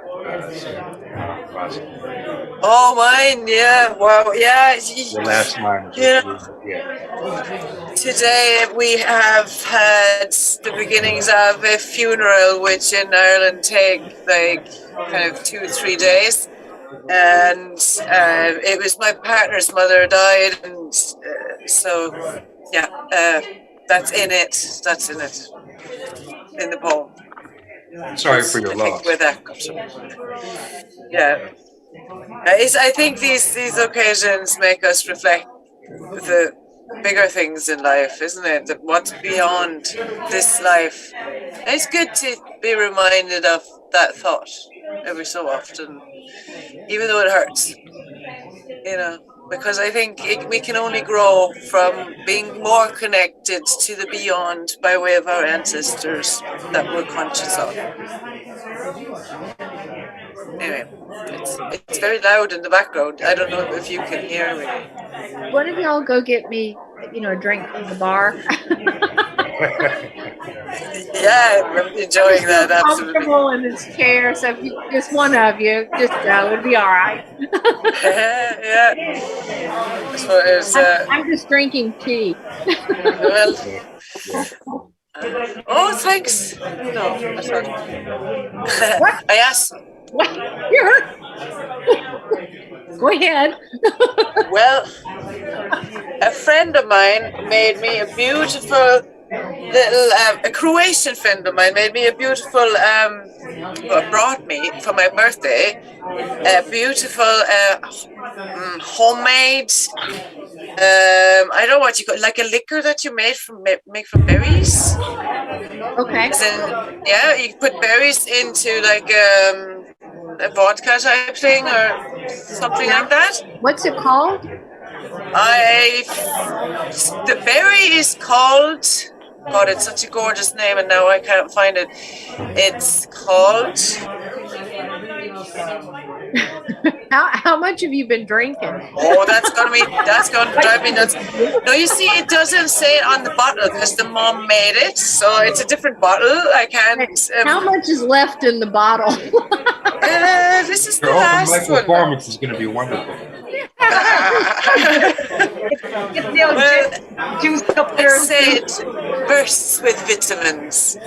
So there's always the medical aspect in such a schluck. So here we go. And this says monkey, by the way. So when you remember the word, you can send it to me. Oh, I will. It's a beautiful word, and I had a word earworm with it for over a day. So it'll come back to me. I just that little one there. I get my drawing done. Oh wow! Is that you? I tried to draw her. It was not easy because she would not lift her head up. Yeah, So I always post them off to Paul because he keeps them on WhatsApp. He's kept everyone I ever sent him because I lose them or they go off easy. And I always post them to Paul so he knows they're done in prof. You know, they're very. That's the way I roll. It's nice to do it. You know. Beautiful, Mag. It's very hard to see anybody even now in the back of the room. You're just your eyes are out. It's in there. Never looked up their face. I wish you had. Nice the odd time when they're Ariana Berry? I can't hear you guys really well. She pronounced it Aronia. Aronia? Yeah, I'm going to send you a link. I can't hear you. I'm going to just send you a search link here so you can find it even quicker. So What did you ask me, Mag? Yeah. I sent you a very nice portrait there.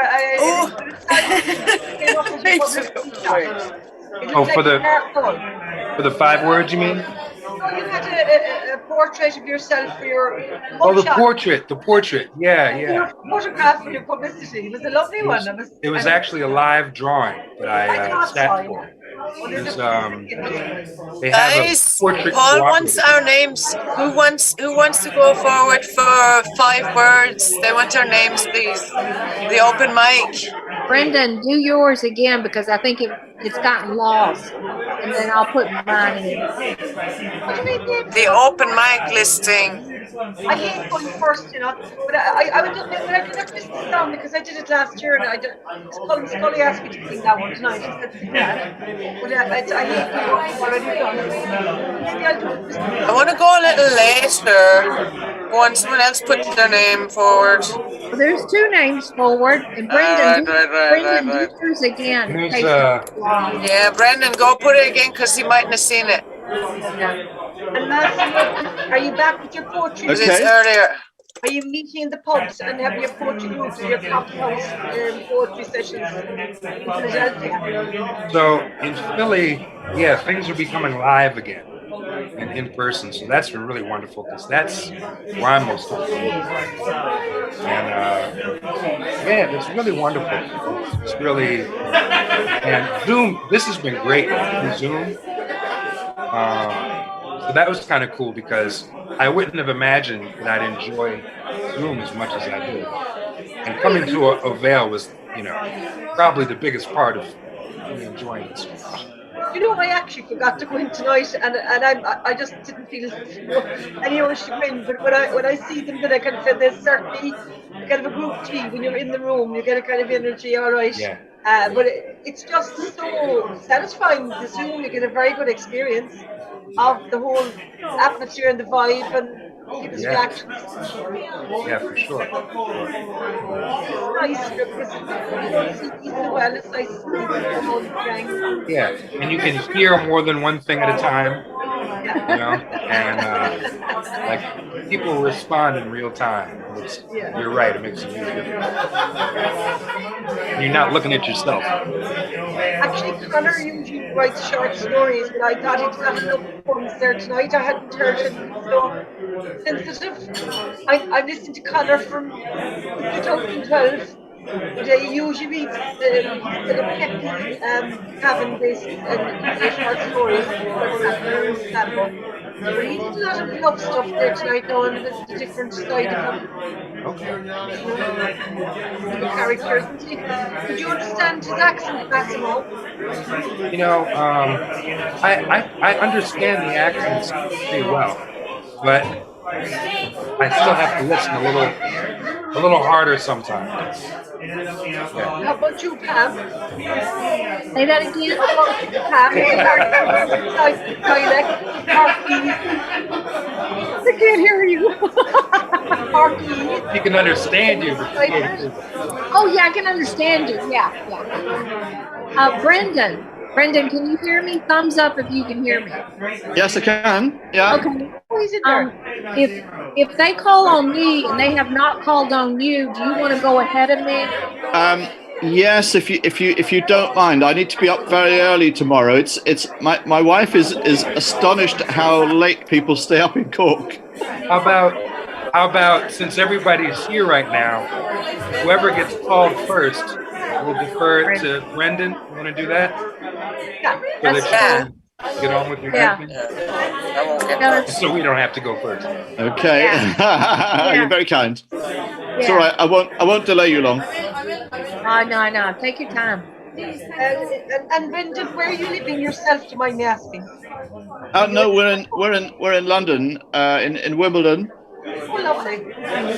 My son works over in London in the hospital there in Thomas. Whereabouts is he? In Thomas, he's doing a PhD in AI, but he's doing casualty. Okay. Well, it'll be booster shot round his way at the minute, I'm afraid. We have to get together to get into work. A booster and a flu, I think he's had. My lymph nodes are up after my already yesterday. And what are the restraints on pubs at the moment? It looks fairly liberal. I'd say in Cork, it's a lot better than what it was. Yeah. Nationalising places, there's about 30 or 40 people in there, but like they book them well. I mean, it looks a brilliant night tonight. I mean, you're right. Yes, to be there.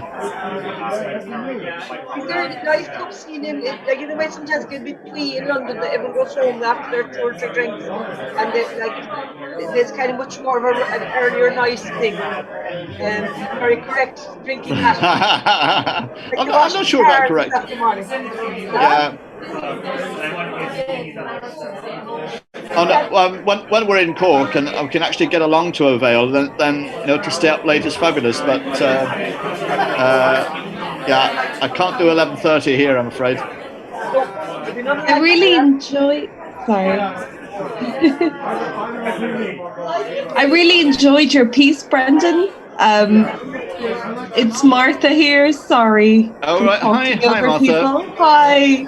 I just wanted to say I really enjoyed it, and I kind of the politics over there at the moment. My parents are English, and I follow it quite closely. But I just really enjoyed your poem, and I think it summed up, how crazy it seems to be at the moment. I'd go beyond crazy to corrupt. I mean, we really do have a bad situation, but thank you for supporting it. My wife says stop talking about Johnson. Just about to begin. Sharon, squeeze it in there, yeah. Well, if you last, like. Okay. Cal. It's Cal. Oh, I thought it was a Cal with a very soft H. Okay. With Cal as well. Okay. Okay, you ready? 1, 2, 3, go. Hope you enjoyed your break. Everyone back with us online, welcome back. I hope you had a nice break also. We're going to kick off the open mic in the room with Catherine, please.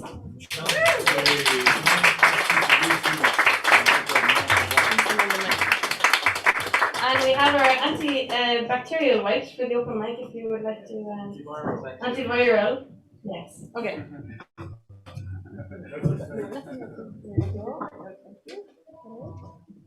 Now, I like to read this poem at Christmas time because it's based on a guy that I actually know who's homeless and he survived COVID so far. So it's called Cider Santa. Cider Santa. I see him most days outside City Hall, advertising homelessness, lonesomeness, clutching his golden future, everybody's friend. One more swig before kissing the streets again. Cider Santa, how do you find yourself here, so far from Lapland?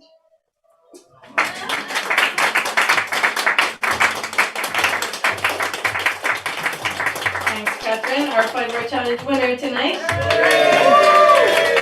Very good. Next, we're going to jump online to Brendan McCarthy? Yeah. Mulcahy.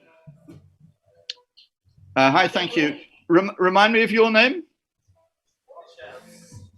Michelle, thank you. Michelle, thank you very much, Michelle. If I can sneak in too, and then we've got a late, sorry, we've got an early bedtime in our house. We were in Cork in late October, and we went down to Youghal, and we went to the Moby Dick pub, and we got the story and all of that, and then picked up that Victoria Kennefic has a white whale poem, and it's sort of part of her story as well. So I reread Moby Dick. Moby Dick gets such a bad rap, and it's unfair. It's really funny. It's a fantastic narrative, and people who should know better, they're asked sort of what's the book you can't finish. If they don't say Ulysses, they'll say Moby Dick, and they're wrong in both cases. So all the words in this one. All the words in this one are from Herman Melville, but his sort of, I find it Shakespearean the way he writes. It's such powerful writing, and I've sort of carved out from Moby Dick a poem about Ahab, and I'll just give a little bit of it. And thus, through the serene tranquillities of the tropical sea, among waves whose hand clappings were suspended by exceeding rapture, Moby Dick moved on, still withholding from sight the full terrors of his submerged trunk, entirely hiding the wrenched hideousness of his jaw. O whale, the mad fiend himself is after you. Blow your trump, blister your lungs. Ahab will dam off your blood. All ye nations before my prow, I bring the sun to ye. I drive the sea. Standing like an iron statue at his accustomed place, shaggy and black with a stubborn gloom, the old man's anvil purpose and intensified. His firm lips met like the lips of a vice. For there is no folly of the beast of the earth which is not infinitely undone by the madness of men.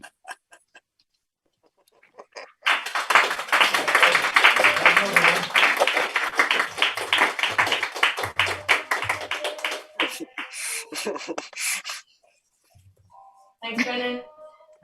Next up to the mic, we have Stanley Nash. Can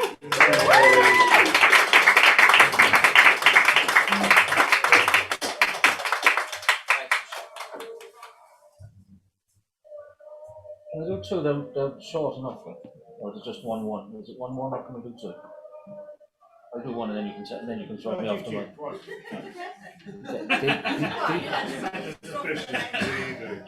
The introduction to this poem was predicated on me being first on the open mic. I've no idea how Catherine Ronan got ahead of me. Because I put myself down at the top of the list. Anyway, that's what happens when you win the fight. You did. Actually, I'm a point there from her. Right. It explains. That's what happens when you win the 5-word challenge. Like, you know what I mean? Ego inflates immediately. I speak from experience. No. Anyway, this poem is called "To Everything There Is a Season," remixed and reimagined by Stan Knott Creations. It's written using Nina Simone poems, which is why he needed to be first on to follow our guest finishing. But anyway, this is how it goes. Since I fell for you, something wonderful is changing. In the morning, this strange fruit is fine and mellow.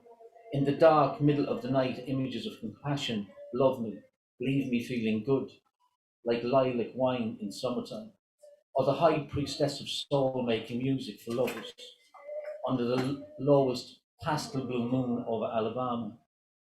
These feelings tell me more and more, and then some, about the human touch, why we forget to love. Some say I'm falling in love again, but don't you pay no mind to them. Just take my hand and turn me, your forbidden fruit, on. That's all I want from you. Because for all we know, tomorrow you might do what you gotta do and return home to the other woman. Her plain gold ring is real. Real is the amazing consummation we enjoy day and night. I love your loving ways, Suzanne. Cherish stomping at the Savoy on Sundays in Savannah. And I want more, and then some. But don't let me be misunderstood. If I should lose you, be a single woman for a while.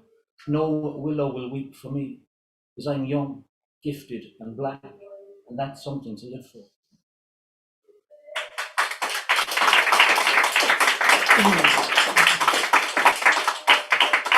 And the second one that I can read, by permission of Paul Casey, is for Philip Spiller. It's called Do You Ever Remember the Stan Knott Creations Reinvention? At the chime of a city clock, black mountain blues blossom, and thoughts of Mary Jane fly from the morning road to a strange meeting of voices, which I know will parasite on all my trials until the day is done. I try to remember a pink moon padding in the rushes by the fruit tree in the garden, your sketch of 5 leaves paddling in Rushmere, your cello song about magic things behind the sun in a way to blue northern sky.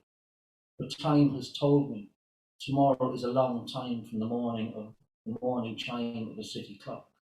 So I know this timepiece introduction to Saturday's sun clothes a treasury of black dogs who go strailing down the hazy highway to Sunday with this poor boy as he harvests and breathes thoughts of Mary Jane and tries to remember the time before thoughts of Mary Jane were parasites.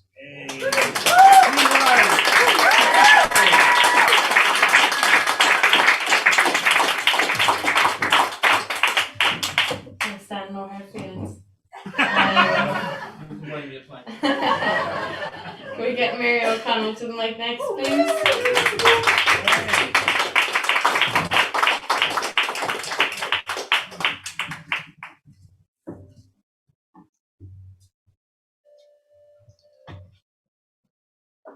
Thanks, Michelle. Hi, everybody. It's lovely to be here. This is a play on words. It's called Medieval Mix-Up. When King Arthur called his knights to the round table, he gave each a name that suited their behavior. The electrical knight he called Sir Kit Breaker, as he kept snuffing out candles in the great hall. His mate, a merry prankster with an ample girth, and fashionably rotund, he named Circumference. One who was always in his cups and falling down was known by all as cirrhosis of the liver.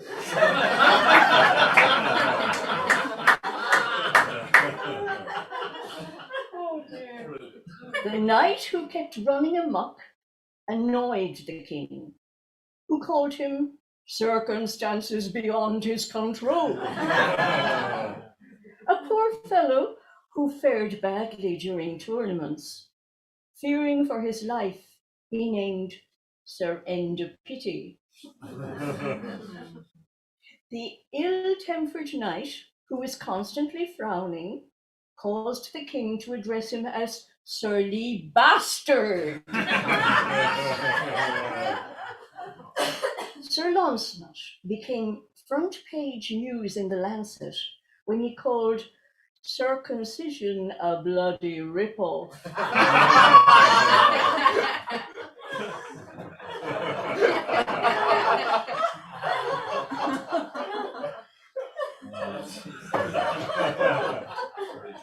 King Arthur, irate at this wanton transgression, summoned Circumspect to re-establish some calm.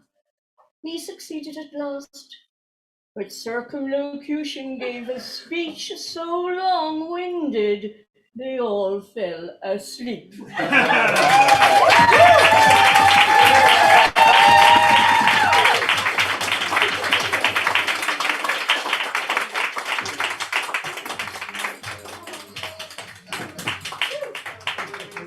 Marina Mary, you're a legend.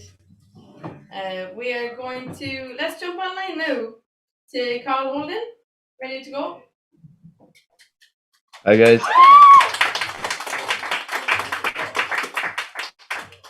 We have the technical difficulties ironed out now, so should go more smoothly. This one I wrote last year for the solstice, which is coming now in a week.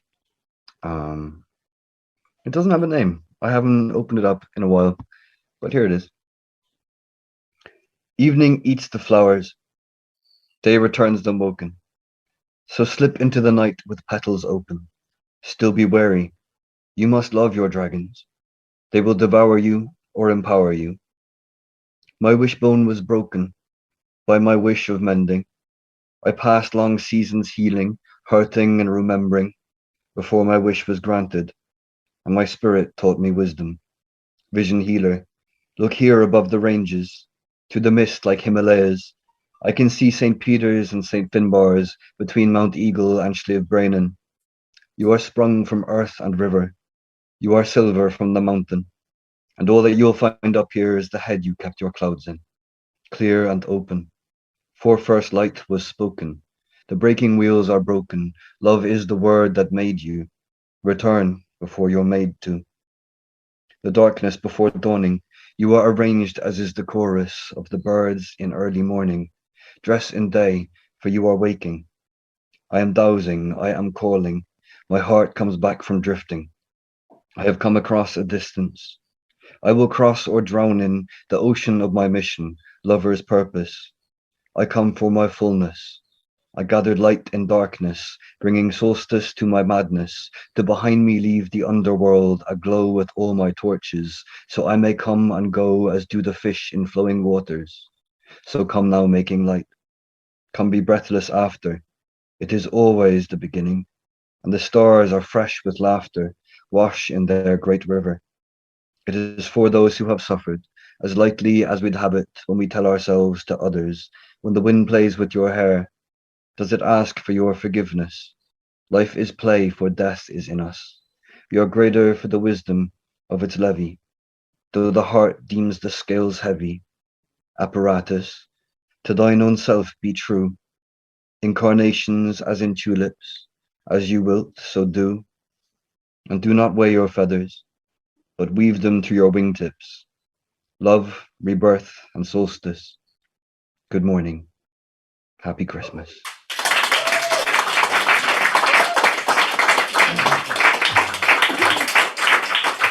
Thanks, guys.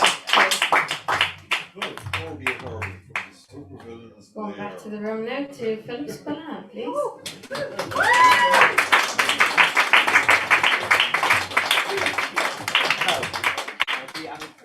Thank you very much. I have a quick announcement of my own. I'm releasing my own online event next week.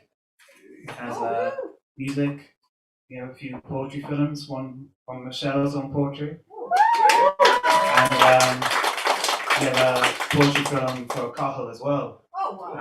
So we've been working on, I've been working on, well, yeah, a team of us have been working on it since August.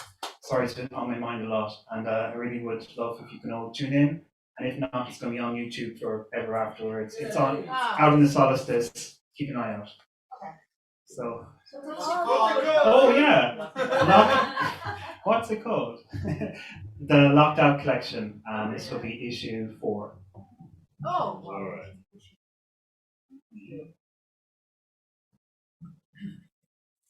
Just getting the hand of advertising. I'm sorry.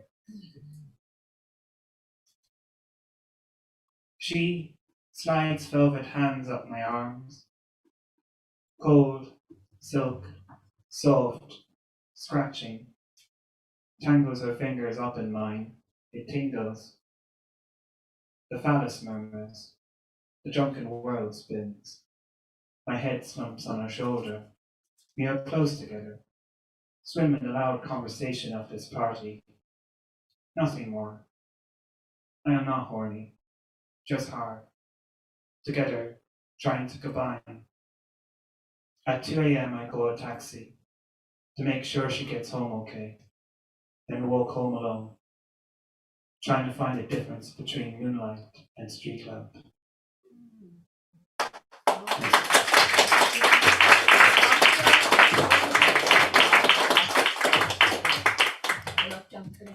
Thanks very much, Philip, and it was a pleasure to work with you on that, and I can't wait to see Carl's work as well on that.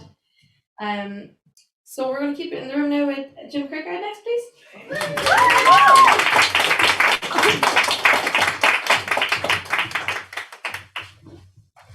Thanks, Michelle. So this is called The Greatest Thing Since Sliced Bread. The greatest thing since sliced bread is a phrase that came to me while opening a tin of beans. A phrase I'd like to inquire more closely, to interrogate the greatness of saving seconds from your life to use a knife to cut from crust to crust. The expiry date on this tin of beans is 3 years from now, and I think about all the wartime mouths it fed this century, kept fresh in its metallic coma, transported by boat across the sea, arriving from the sky by parachute.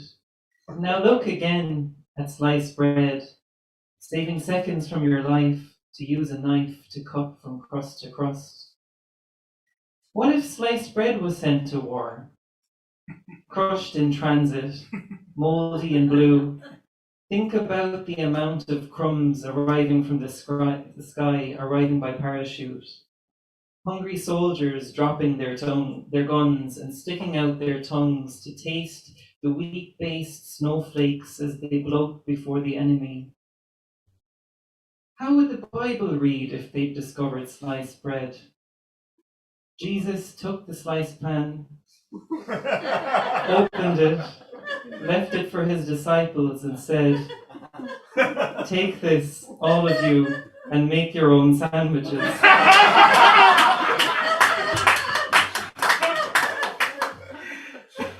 Would Mary have made it to Bethlehem if there were tins of beans strapped to the back of her camel? Or would the democratization of tinned food have destroyed King Herod's empire?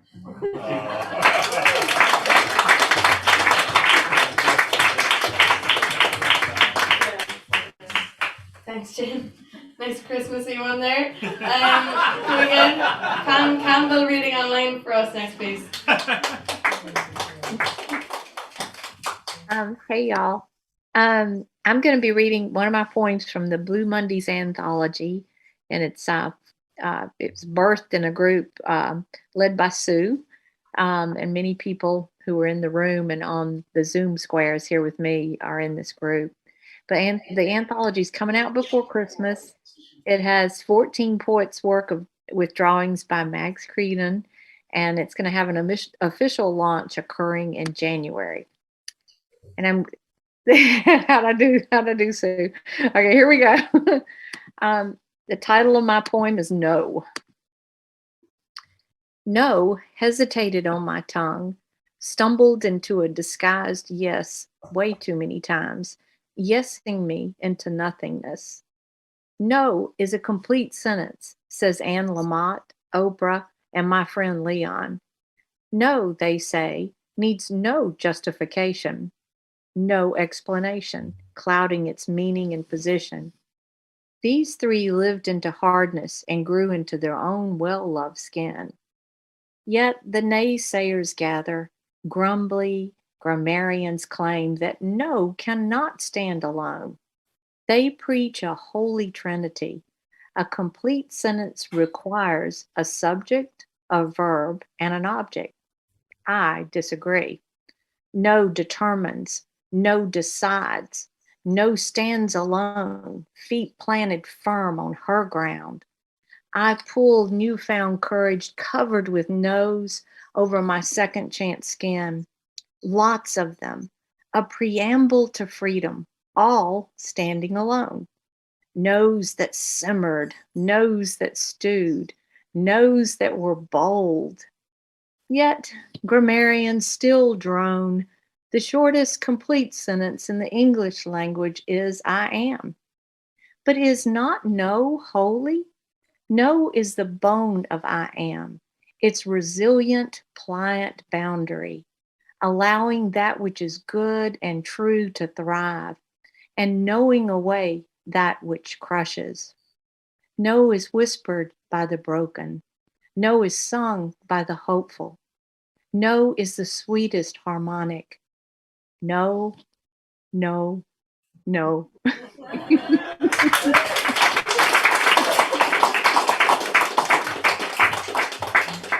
Thanks, Ben. Next up to the mic, can we get Lorna Donovan, please?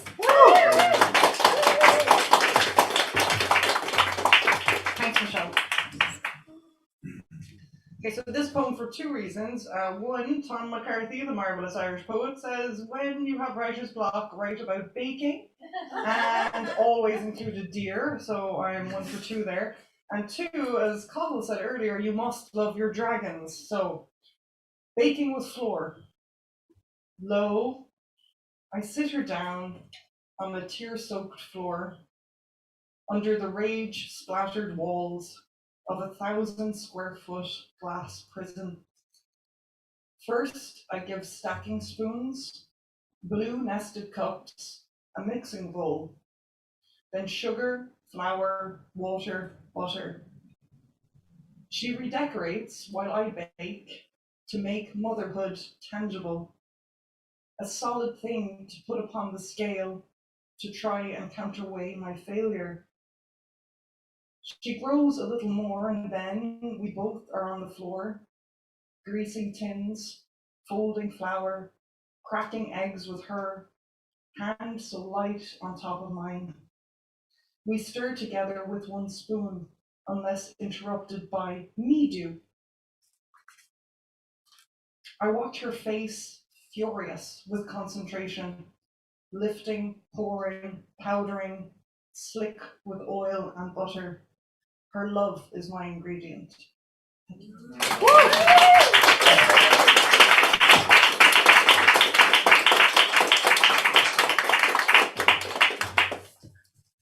Thanks, Aaron. Nice one. Next up online, could we call Massimo Elijah?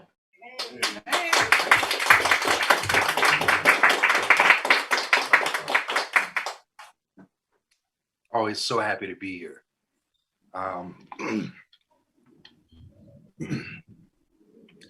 I'm just a poet, not a preacher or a prophet either. But at the pulpit, how can I not be a teacher?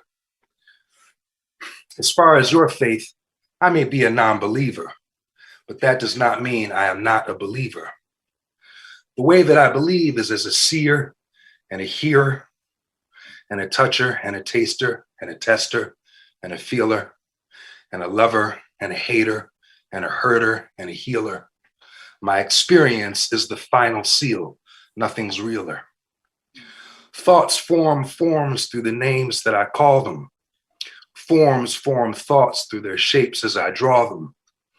Following the source of the well they are drawn from. The force that they spring from, I use to dissolve them. So they say if you want to solve a problem, don't use the same method that caused the problem. I thought my job was repairing and resolving till I saw I stopped spinning and the world kept revolving. Like I said, I'm not trying to be a problem, but if you've got a problem with me, it's not my problem. You could criticize me from the top to the bottom. All you could say is he's the way the universe wanted him. I may not say I'm saved, but don't call me fallen. Most of these points of faith are just points of talking. I do what I want and try not to do what I don't want. The trick is to know what is worth wanting, when to want and when it's time to stop wanting. But without asking, all I need, I have gotten. Born with a body that is not my concoction, and a consciousness that lets me sleep but keeps watching.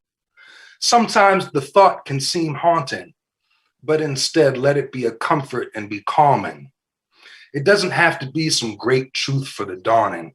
It's just my natural state before I think to let a thought in. All you have to do to be a human being is just keep being human and just being. We give life to the world just by breathing, and the world saves our life even while we're sleeping. So it's all good. It's all good. As long as you're good, it's all good. All is good. Are you all good? Good. As long as you're good, it's all good. Peace. Here.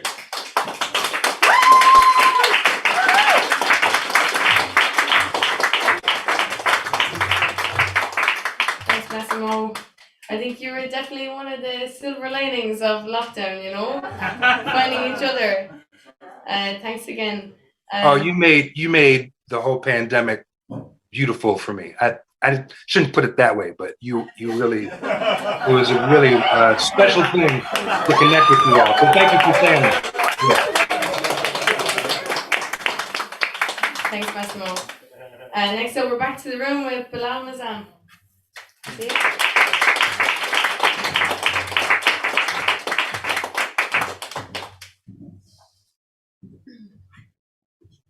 Thank you. Yeah, it's a short.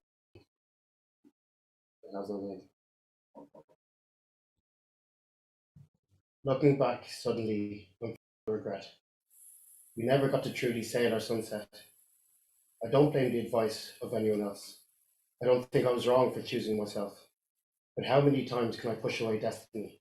Maybe you and me were meant to be symmetry. Maybe such a love should last for eternity. Maybe there's pain and you needed sympathy. Maybe all I did was earnestly set me free. And that was the second time it happened. I pushed away your cane and let you lean on my shadow. And when the sun shined and exposed my mirage, I was already gone to that strange place that I go. I feed off the leaves of all the green in the world. I need you to be more a queen than a girl. I leave you a piece of my guilt-ridden soul and ask you to keep it for me till I know. How to untangle the myriad of threads, from compassionate lovers to not even friends. When we stood last and called it the end, I really still believed I would feel you again.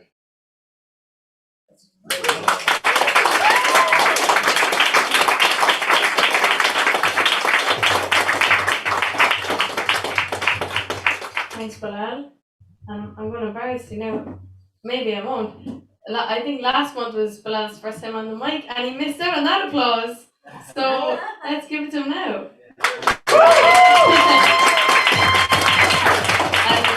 Great to see you happening. Keep coming back. We're going to jump back online now to Sue Blue. All right, thanks very much. So I'm going to use my slot first to kind of do a little advertising. Paul, is it okay if I share my screen? Absolutely, yeah. Okay, so I'll just go ahead and do that. Hang on a minute. Share screen. There's the host disabled participant screen sharing. You need to release that for me to allow.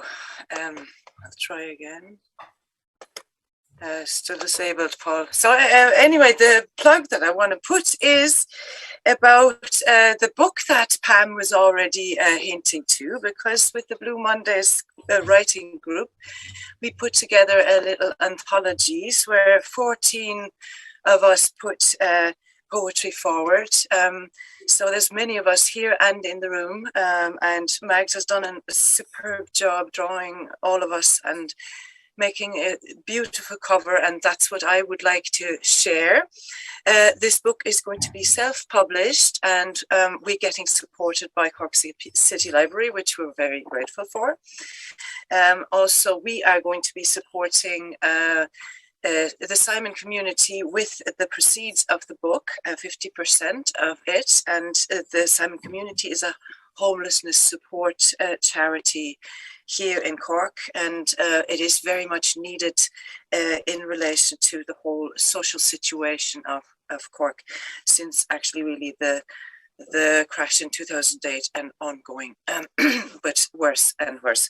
And so we are supporting, to support homeless people in their hopefully stabilization with that book, and we will have the book available in before Christmas, actually, hopefully available from various shops, bookshops, which we will post on social media, and we also will have a PayPal account for making orders that will go then directly to John, who takes care of that side.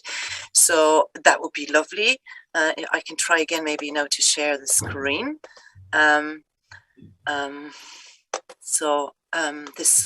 This is the screen, and I'm so proud of this cover because like we put a huge effort into it.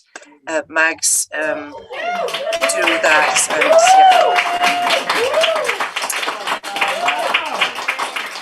and I'm telling you, the learning curve for myself was beautiful and strong and steep in many ways, and technologically as well, to get this to the printer. And because we didn't get it to the printer quite on time, we cannot launch it with the library on Zoom before Christmas. But we will have a Zoom launch in January instead, and I'll be talking to the library, and we'll have it through them then, and so that will go through social media as well. So I'll stop my share now here, and so I'd like to just do one little poem here now that I have, which is seasonal and not long, and in German first and in English second. It's very short, and I wrote this ages ago in 1991 when I was really kind of still a kid almost. So here we go. Schnee. Sterne fallen aus Höhen fern, reich beschenkt's die Welt. Weißes Glitzern, Stern auf Stern, legt sich sacht aufs Feld. Warme Decke überm Gras, sanft mummt sie's hinein. Rieselnd kaltes Glitzernass dämpft alle Laute ein. Hüte sind auf jedem Zaun, warme Kälte klirrt. Dem Zweig ein Sternenkleid sie bauen, der Baum zum Schmuckstück wird. Feine Sternchen schweben nieder, Himmelsschnuppen gleich. Erstaunt, bezaubert steh ich wieder, wie's Kind im Herzen reich. So that's totally cliche and extremely trad, and I apologize for that, but I did actually make a calendar with that. So here comes the English translation, which I did only last year. So this is snow. Stars drift down from distant heights, abundance for the world. Star by star lays glistening white, a cover over the field. Warming blanket on the grass, all softly wrapped around. Powdery cold, the glitter mass is hushing every sound. A winter hat on every fence, warm tingles in the cold. Each twig wears, made of stars, a dress. The tree themselves are jewels. Finest sparkles shower down like heaven's shooting stars. Amazed I stand again, spellbound, a child enriched in heart.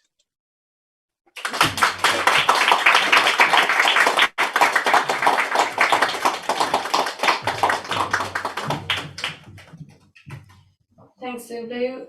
That was fantastic and extremely worthy cause. Can't wait to get a copy of that, and lovely illustrations there by Max Creedon as well, I saw. Okay.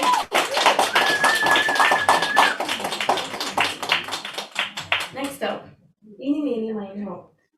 Patricia Walsh, do you want to read for us? I wrote this as of last week's and it doesn't have a title, but I hope you can make sense of it yourselves. It strolled at a particular hour, plain to see. Another disaster faltering at well. Mental photographs burning all together. The pedant's cries light up at another well. Caricatured sunlight above all Call of Duty. The perfunctory poverty grows at its finest. The easily interpreted punish at this time. The alarm on standby rumbles what's not to be. Choices from formality, still going on concern.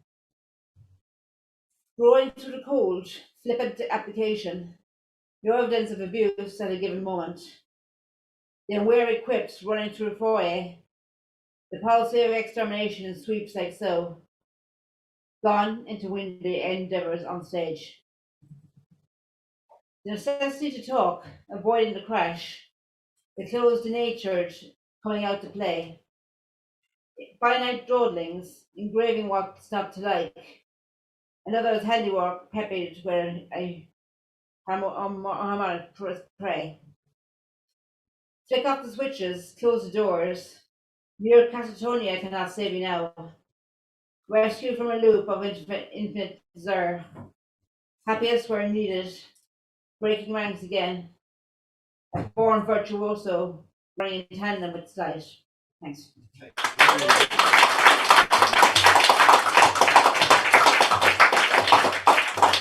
Thanks, Patricia. Lovely. We get Carol McCartan to the mic next, please.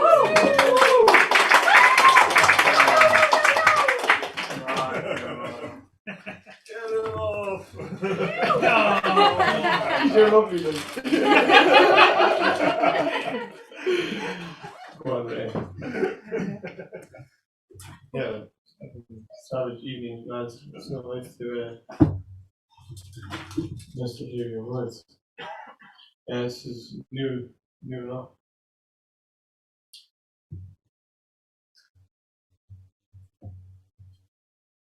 That you have no faith in this statement makes no change to its status as a fact.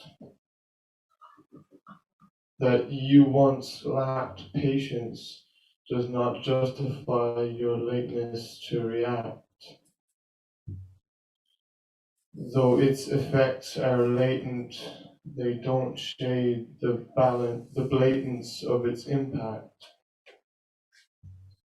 Thinkers go on waiting. Actors can't give up the act.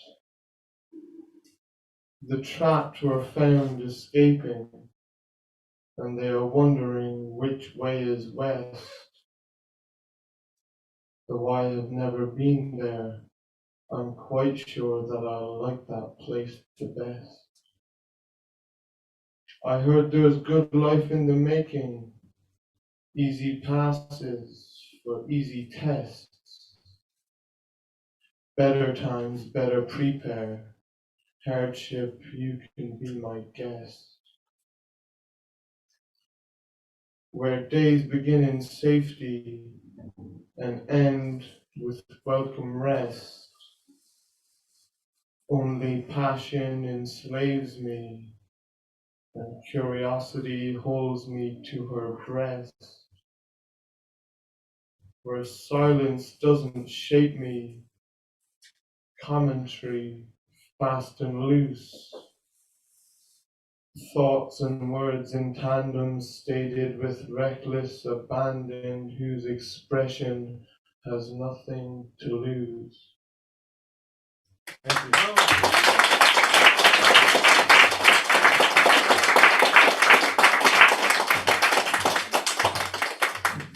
Thanks, Carol. Next up, let's go back online to Martha Ewens, please.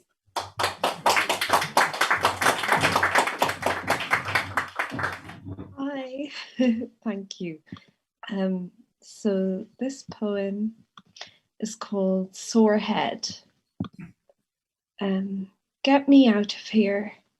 Get me out of this cold, messy place. Take me away.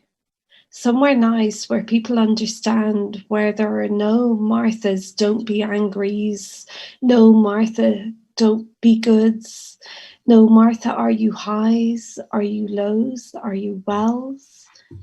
Take me to where there are only yeses and nos, rights and wrongs, no in-betweens. Take me to where the sun shines and the snow falls, like my tears of joy and melancholy. When will we taste the taste of freedom brush my lips? The shackles of mental bondage fall from my limbs. The tinges of panic, pain, and sorrow begin to leave me behind. When will my parents stop worrying about me and start worrying about themselves? Has my life even begun? Oh, it has, says a wise but annoying voice, but I can't hear them because my soul has died.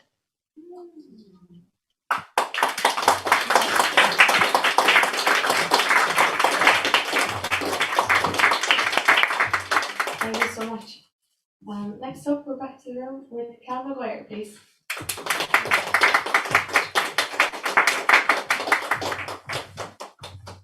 Thanks.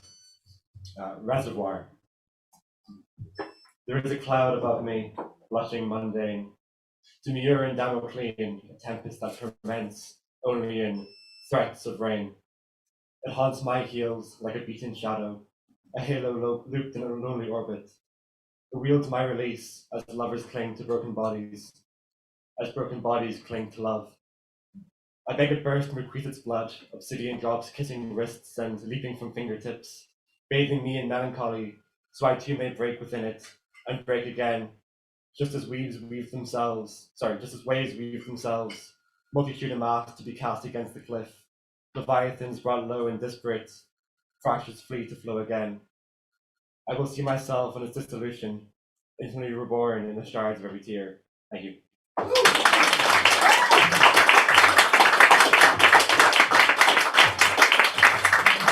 Thanks, Cal.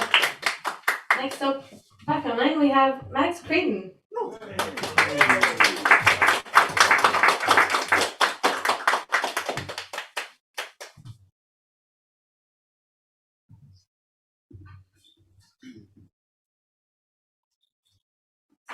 Sorry about that. I didn't spot myself being called. That's me, is it?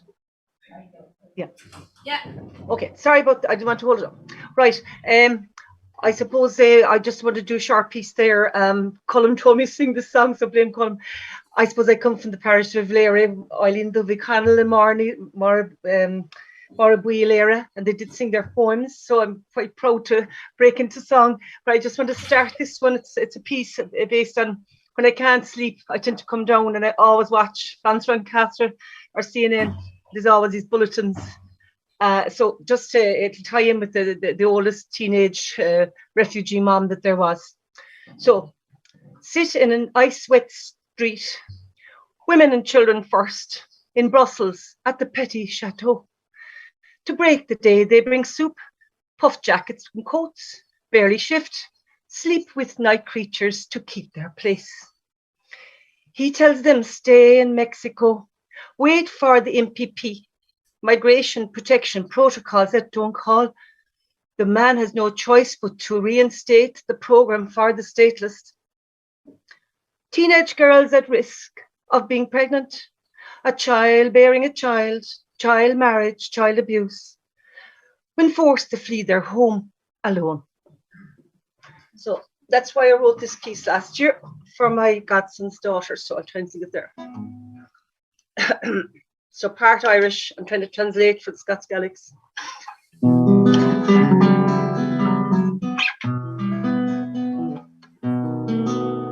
Ensign Stablas, not year a guinea her, la yidin she on grey hazel, gone in falte, dan past and weiden, ach na ba ik an lualarig kunea her.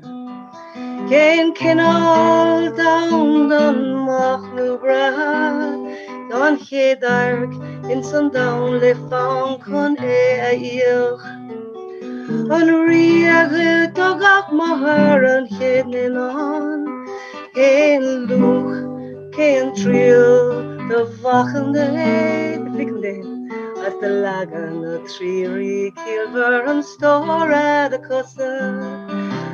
Then she them coming us and sperry her, August Melchior and Casper Balthazar. Oh, she told him us on Messiah as Narel Das is off in a stable in a car of eastern land. He tries to shelter her from the desert winds. No welcome for the maiden child she's bearing. Just the cattle breathing close to warm the air for him. What kind of a world for her little one? What kind of first gaze into a place that was to hunt him down? A king who took each other mother's firstborn son. What a price, what a sacrifice for the Son of Man. And the wise ones laid their treasures at his feet. They had followed a hurled comet from the east. And Melchior and Casper Balthazar foretold this boy child's coming from the stars. What a journey to be placed upon a brave young girl. Way too soon for her, she's too tender and too vulnerable. But this mother and her man they call the carpenter kept her baby safe in Egypt until they returned. Now with Melchior and Seraphim and Cherubim, now fly through starry skies to a moonlit hill.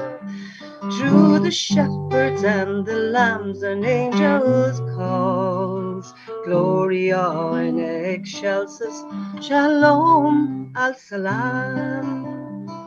Peace on earth to all true men of goodwill.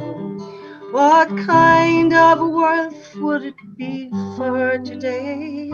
Maybe a place where someone kind would ask her to stay, and a kindred of all creeds would reconcile, live in peaceful harmony for this one silent night.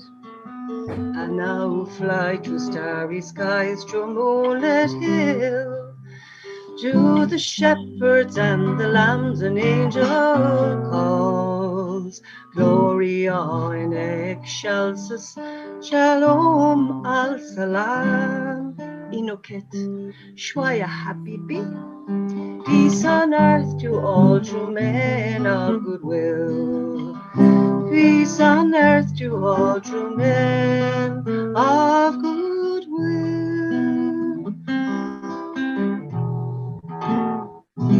Okay.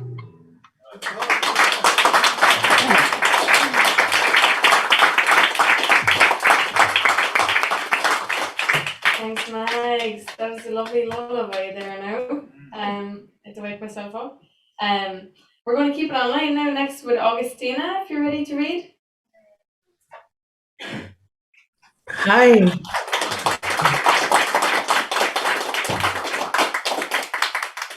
Hope you're all well. I'm here in the UK now, so that's weird. And this is going to be probably one of the shortest poems I'm reading. And it's inspired by a song by the Bengsons, which I will probably sing a little part of it after. Some of you might have heard it before, but yeah, it's great and medicinal, I call it. We are more than the things we do. and the world needs us to be in harmony. That's the poem. Now the lyrics. Song I'm gonna sing now is The World Needs You more than it needs what you do. The world needs you more than it needs what you do. It's enough, it's enough, it's more than enough. It's enough, it's enough, it's more than enough. It's enough, it's enough, it's more than enough. It's enough, it's enough, it's more than enough. If you want to sing along, you can sing along. Well, more than it needs what you do. The world needs you more than it needs what you do. Woman. It's enough, it's enough, it's more than enough.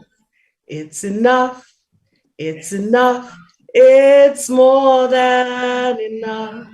It's enough, it's enough, it's more than enough. It's enough, it's enough, it's more than enough. That's it.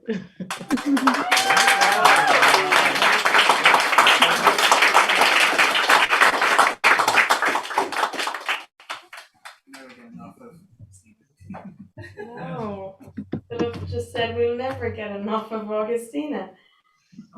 Thanks. I love that as an alarm clock or something. That was lovely. Thank you so much. I don't know, maybe just associated with bad vibes. It's just so wrong. No, never, never. Yeah. So next up, we are going to have Margaret O'Regan.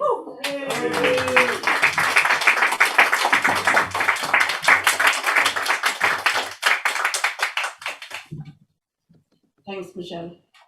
This poem is also going to be in the Blue Mondays anthology, and the front cover I hadn't seen up to now, so well done to Max Creedon for the beautiful design.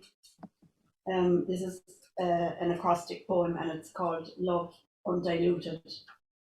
Love, when it embeds, when it embodies, ought to be known, ought to notice velvet-like softness enveloping the mind and heart. Under the skin, under the rim, naked desires seething within, dreamily sending high voltage signals in sparks and synapses, connecting, lustily fusing, cylinders firing, undulating free-floating filaments, terminal throbbing, primed and longing, excitedly rushing towards neurotransmission, dripping, gushing in rapid release.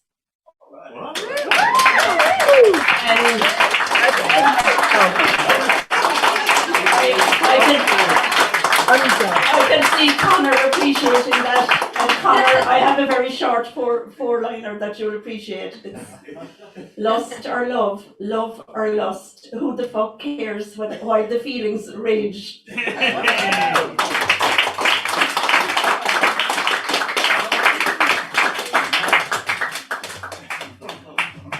Thanks, Margaret. Next up online I have Daw H.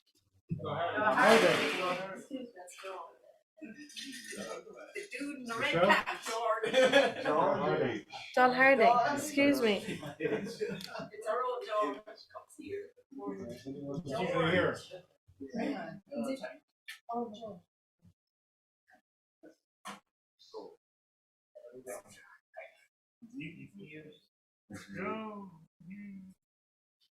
Is he muted? We can't hear you, Dora. No, he's not muted. Isn't he? No, now. Can you hear me? Okay. Short phone call, mad heart. She said I was mad, although I knew it. It wasn't nice to hear it, but I was mad about her, and if she knew it, I doubt if she could bear it. So I'll keep my madness to myself. So dance, mad heart, dance, and let my sleeve wear it.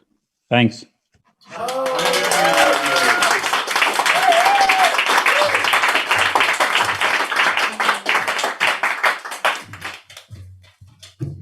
Thank you, Doc. Next up, we're going to keep it online with Seamus Harrington, please.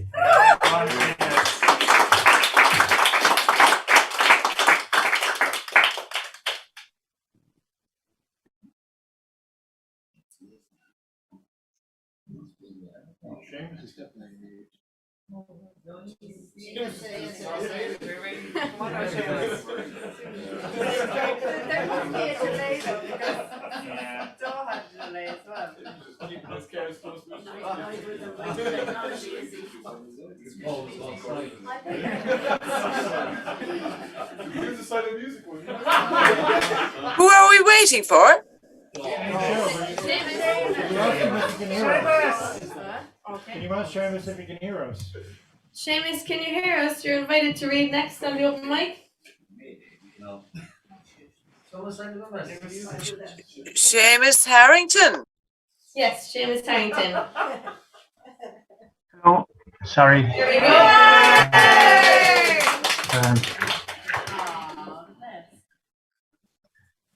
Sorry about that, mixed up.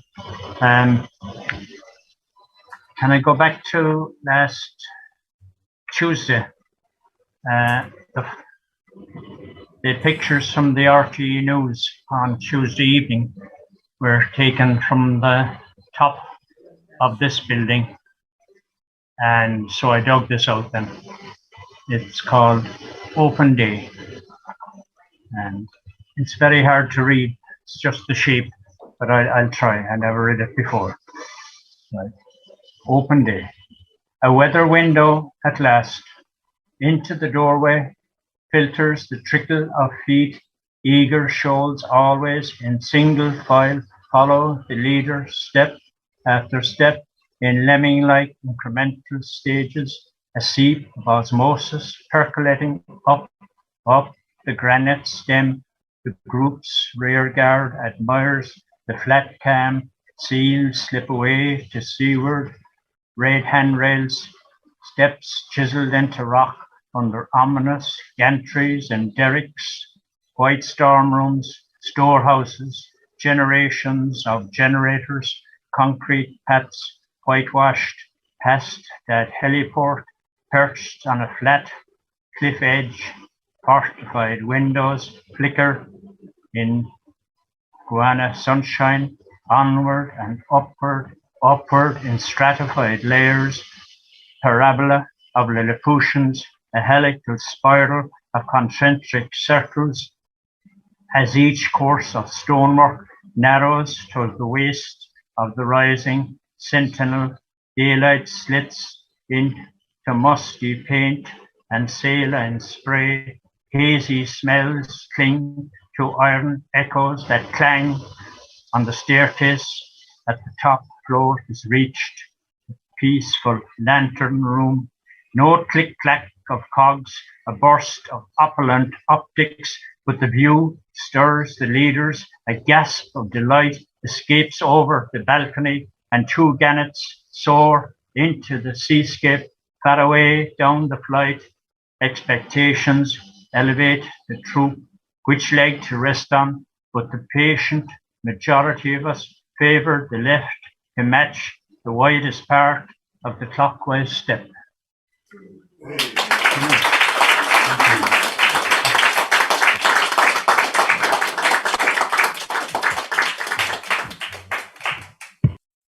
Thank you very much, Seamus. Next up, we're going to have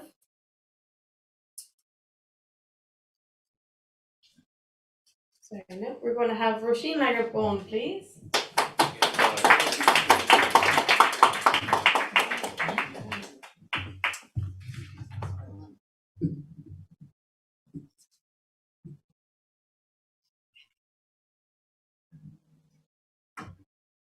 Thanks for all your readings. This is called The Good Bird Keeper. There is an apiary where I hide all my fine birds, a gilt-edged lock and a cast-iron key ensures the safety of worn-out wings. I am the good bird keeper. Feed them on husks of shame-ridden seeds. Rip pages from books and layer their nests with foul, fractured words. Each day I read stories of birds like them. Oscar's nightingale, Ted's crow, Emily's wren. At night I sing them to sleep with bloodshot lullabies pitched to the tones of grief. But all my birds are sick. Under greenfinch's wing, mold festers like worried ants. Sparrow's foot is damaged from scratching at his worsted perch. Flecks of blood dot falcon's velvet head. Has he forgotten how to dive? And I have tied blackbird's beak shut with string to stifle her constant screaming. It worries me when visitors come to call. I fear what they would see. A creature half carrion clinging to the cage, her mouth sprouting ink-stained wings.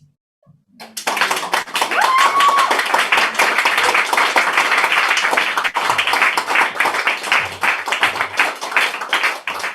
so much, Roisin.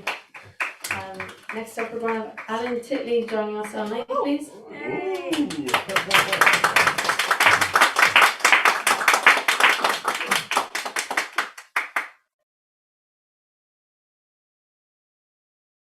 Alan Titley is not here.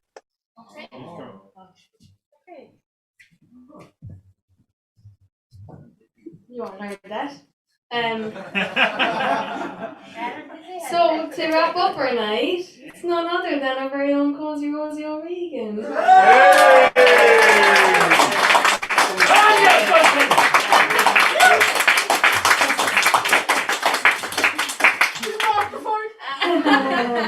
My poem is very short.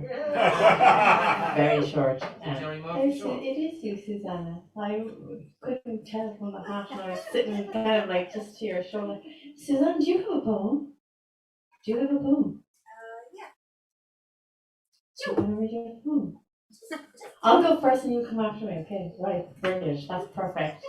Okay, so I really wanted to have a fresh poem to all. I was like, all week I was like, I need to finish a poem because I haven't finished a poem in a really long time. And I still didn't finish a poem. I had like one line, and it is, what is this beast that peers out of unknown dark? And I don't know where to go from there with it. But in the spirit of the night that it was, I'm going to share an old poem. It's very short, and it's called Easy Single. So to our American friends, I don't know if you know what easy singles are. They're the worst kind of cheese you can imagine. It's the worst cheese.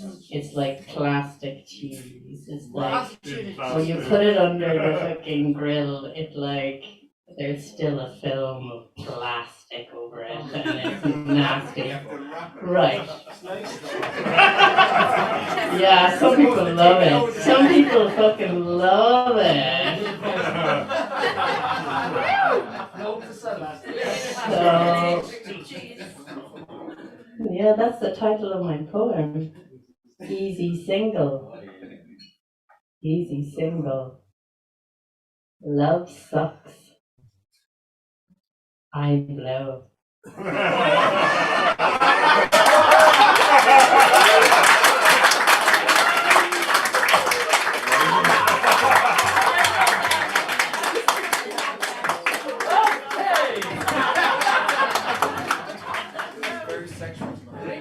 Rosie's Christmas. We get in on a note like that.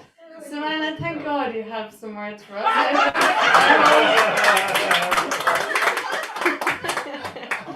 Would you like to read? We'd love you to read.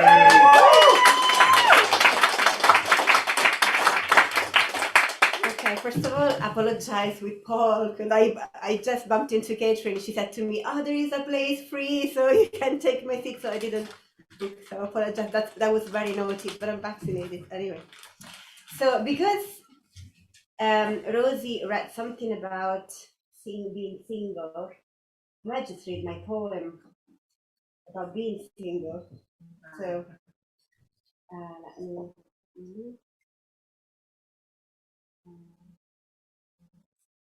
Okay, so I wrote that one night. The last night I met a guy before the pandemic. I went to a gig. Everybody's laughing. And I met a musician. And we had a lovely evening. And then we arrived home. And he was so drunk, then he fainted asleep on the floor. And I wrote a poem.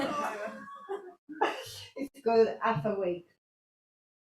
I steal the cigarette from between your fingers for a puff, for the sake of flirting. I don't smoke either. The soft blanket on the white morning in my bedroom, and the exhalation of my dog's breath under the door. Did you really bring the stinky chicken roll in the bedroom? Plantago's heads are bumping on the plastic of my sandals. A snare drum announcing my feet. You're the last man I saw asleep, the last deep voice I laughed with when the drunk man fell asleep on his sandwich in Lennox. Those two pigeons we saw curled up in the cold night were balancing on a thick wire. How did they do that? Did they choose each other, or they just joined together for the sake of warmth? I don't close my eyes when nakedness surprises me, and I'm balancing my weight on the mattress next to you. In the meantime, we found the way to bed. Pondering the shades of your ginger hair, the cliche of meeting a musician one night. I love Mingus too, and wow, the story of the clown, that could be me. Trying to keep the hate of our laughter so that I don't lose your undivided attention. I'm half awake on the wire and fearing the morning arriving too soon. I notice a polite stranger in my bed. I watch you brushing your teeth and gently folding your toothbrush in the cellophane. You do it as if you were handling a delicate flower, a dear picture from when you were a child. You're gone in the grey and cold Sunday morning, under a night they wanted more out of lovers, and a moon that was so small and clear to be plucked like a tree.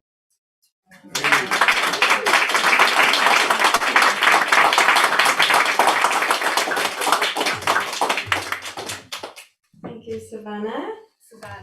Savannah, is it okay? It's okay, Savannah.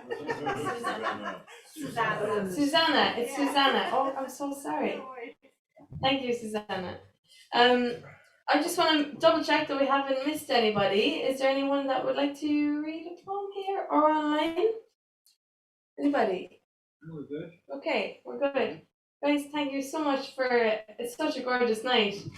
Happy Christmas. It's been lovely. It's been gorgeous. Thanks to everybody that read our open mic tonight, everybody that read on the Fiverr challenge, including our winner, Catherine O'Regan. And also, especially thanks to our guest poets tonight, Conor Mcmanus, accompanied by our Colm Scully, and Leontia Flynn. Well done.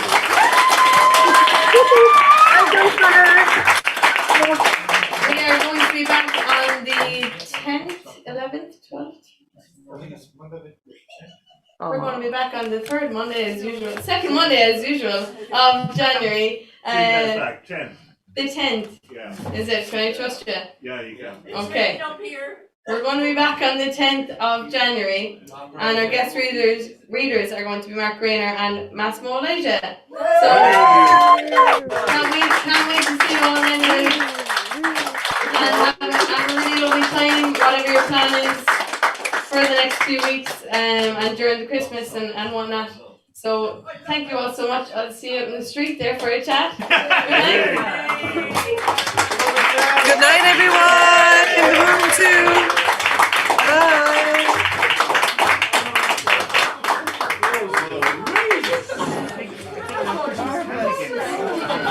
Hey, good night, everybody. Peace and love. Good night. Looking forward to seeing you the next time. Always so great to see you. Yes, yes. Nice one. Happy Christmas. Nice I one. look forward to your reading. Have a fantastic holiday. Hopefully, I'll talk to you before then. Yeah. Yes, and you too, Augustina. We'll be in touch. Hi, Agustina. Hi, Seamus. It's great. Can you hear me, Seamus? Carl, Night, I'll see you everybody. Thursday. Happy Christmas. See you Thursday, Sue. See you Thursday. I look forward to Bye, it. guys. Slow, Lolicona. So I'm pulling out as well. Great job doing the introduction, and I should really have done something more specific. Thanks, You yeah. did marvelous stuff. That was a Thanks. surprise. You know, I didn't expect it. So it was real, big reveal. Yeah, lovely. Looks And amazing, guys. we'll speak soon. Lovely. Bye. Look, you Seamus? How are you, Seamus? Good night, How are Sexy. you? Good, only horrible sound problems here, mate. You did great. You did great with your reading. I didn't even recognise my own name being called out. Is that bad? Yeah, it's all muffled. Your reading was great. Thanks for the messages, mate. We'll talk later. I could hear you. I could hear you better than normal. And I could Could you? see your face. I never see you close up. Oh. So it gave every word more impact. I couldn't hear myself at all. Just as well. More impact. Yeah. We'll talk tomorrow or the next. More impact. Thanks for the links that you sent on. I'll get to them. Oh, she does not. Not at all. I love being there. Good night now. Good night, everyone. Bye-bye now. Night night. Thanks.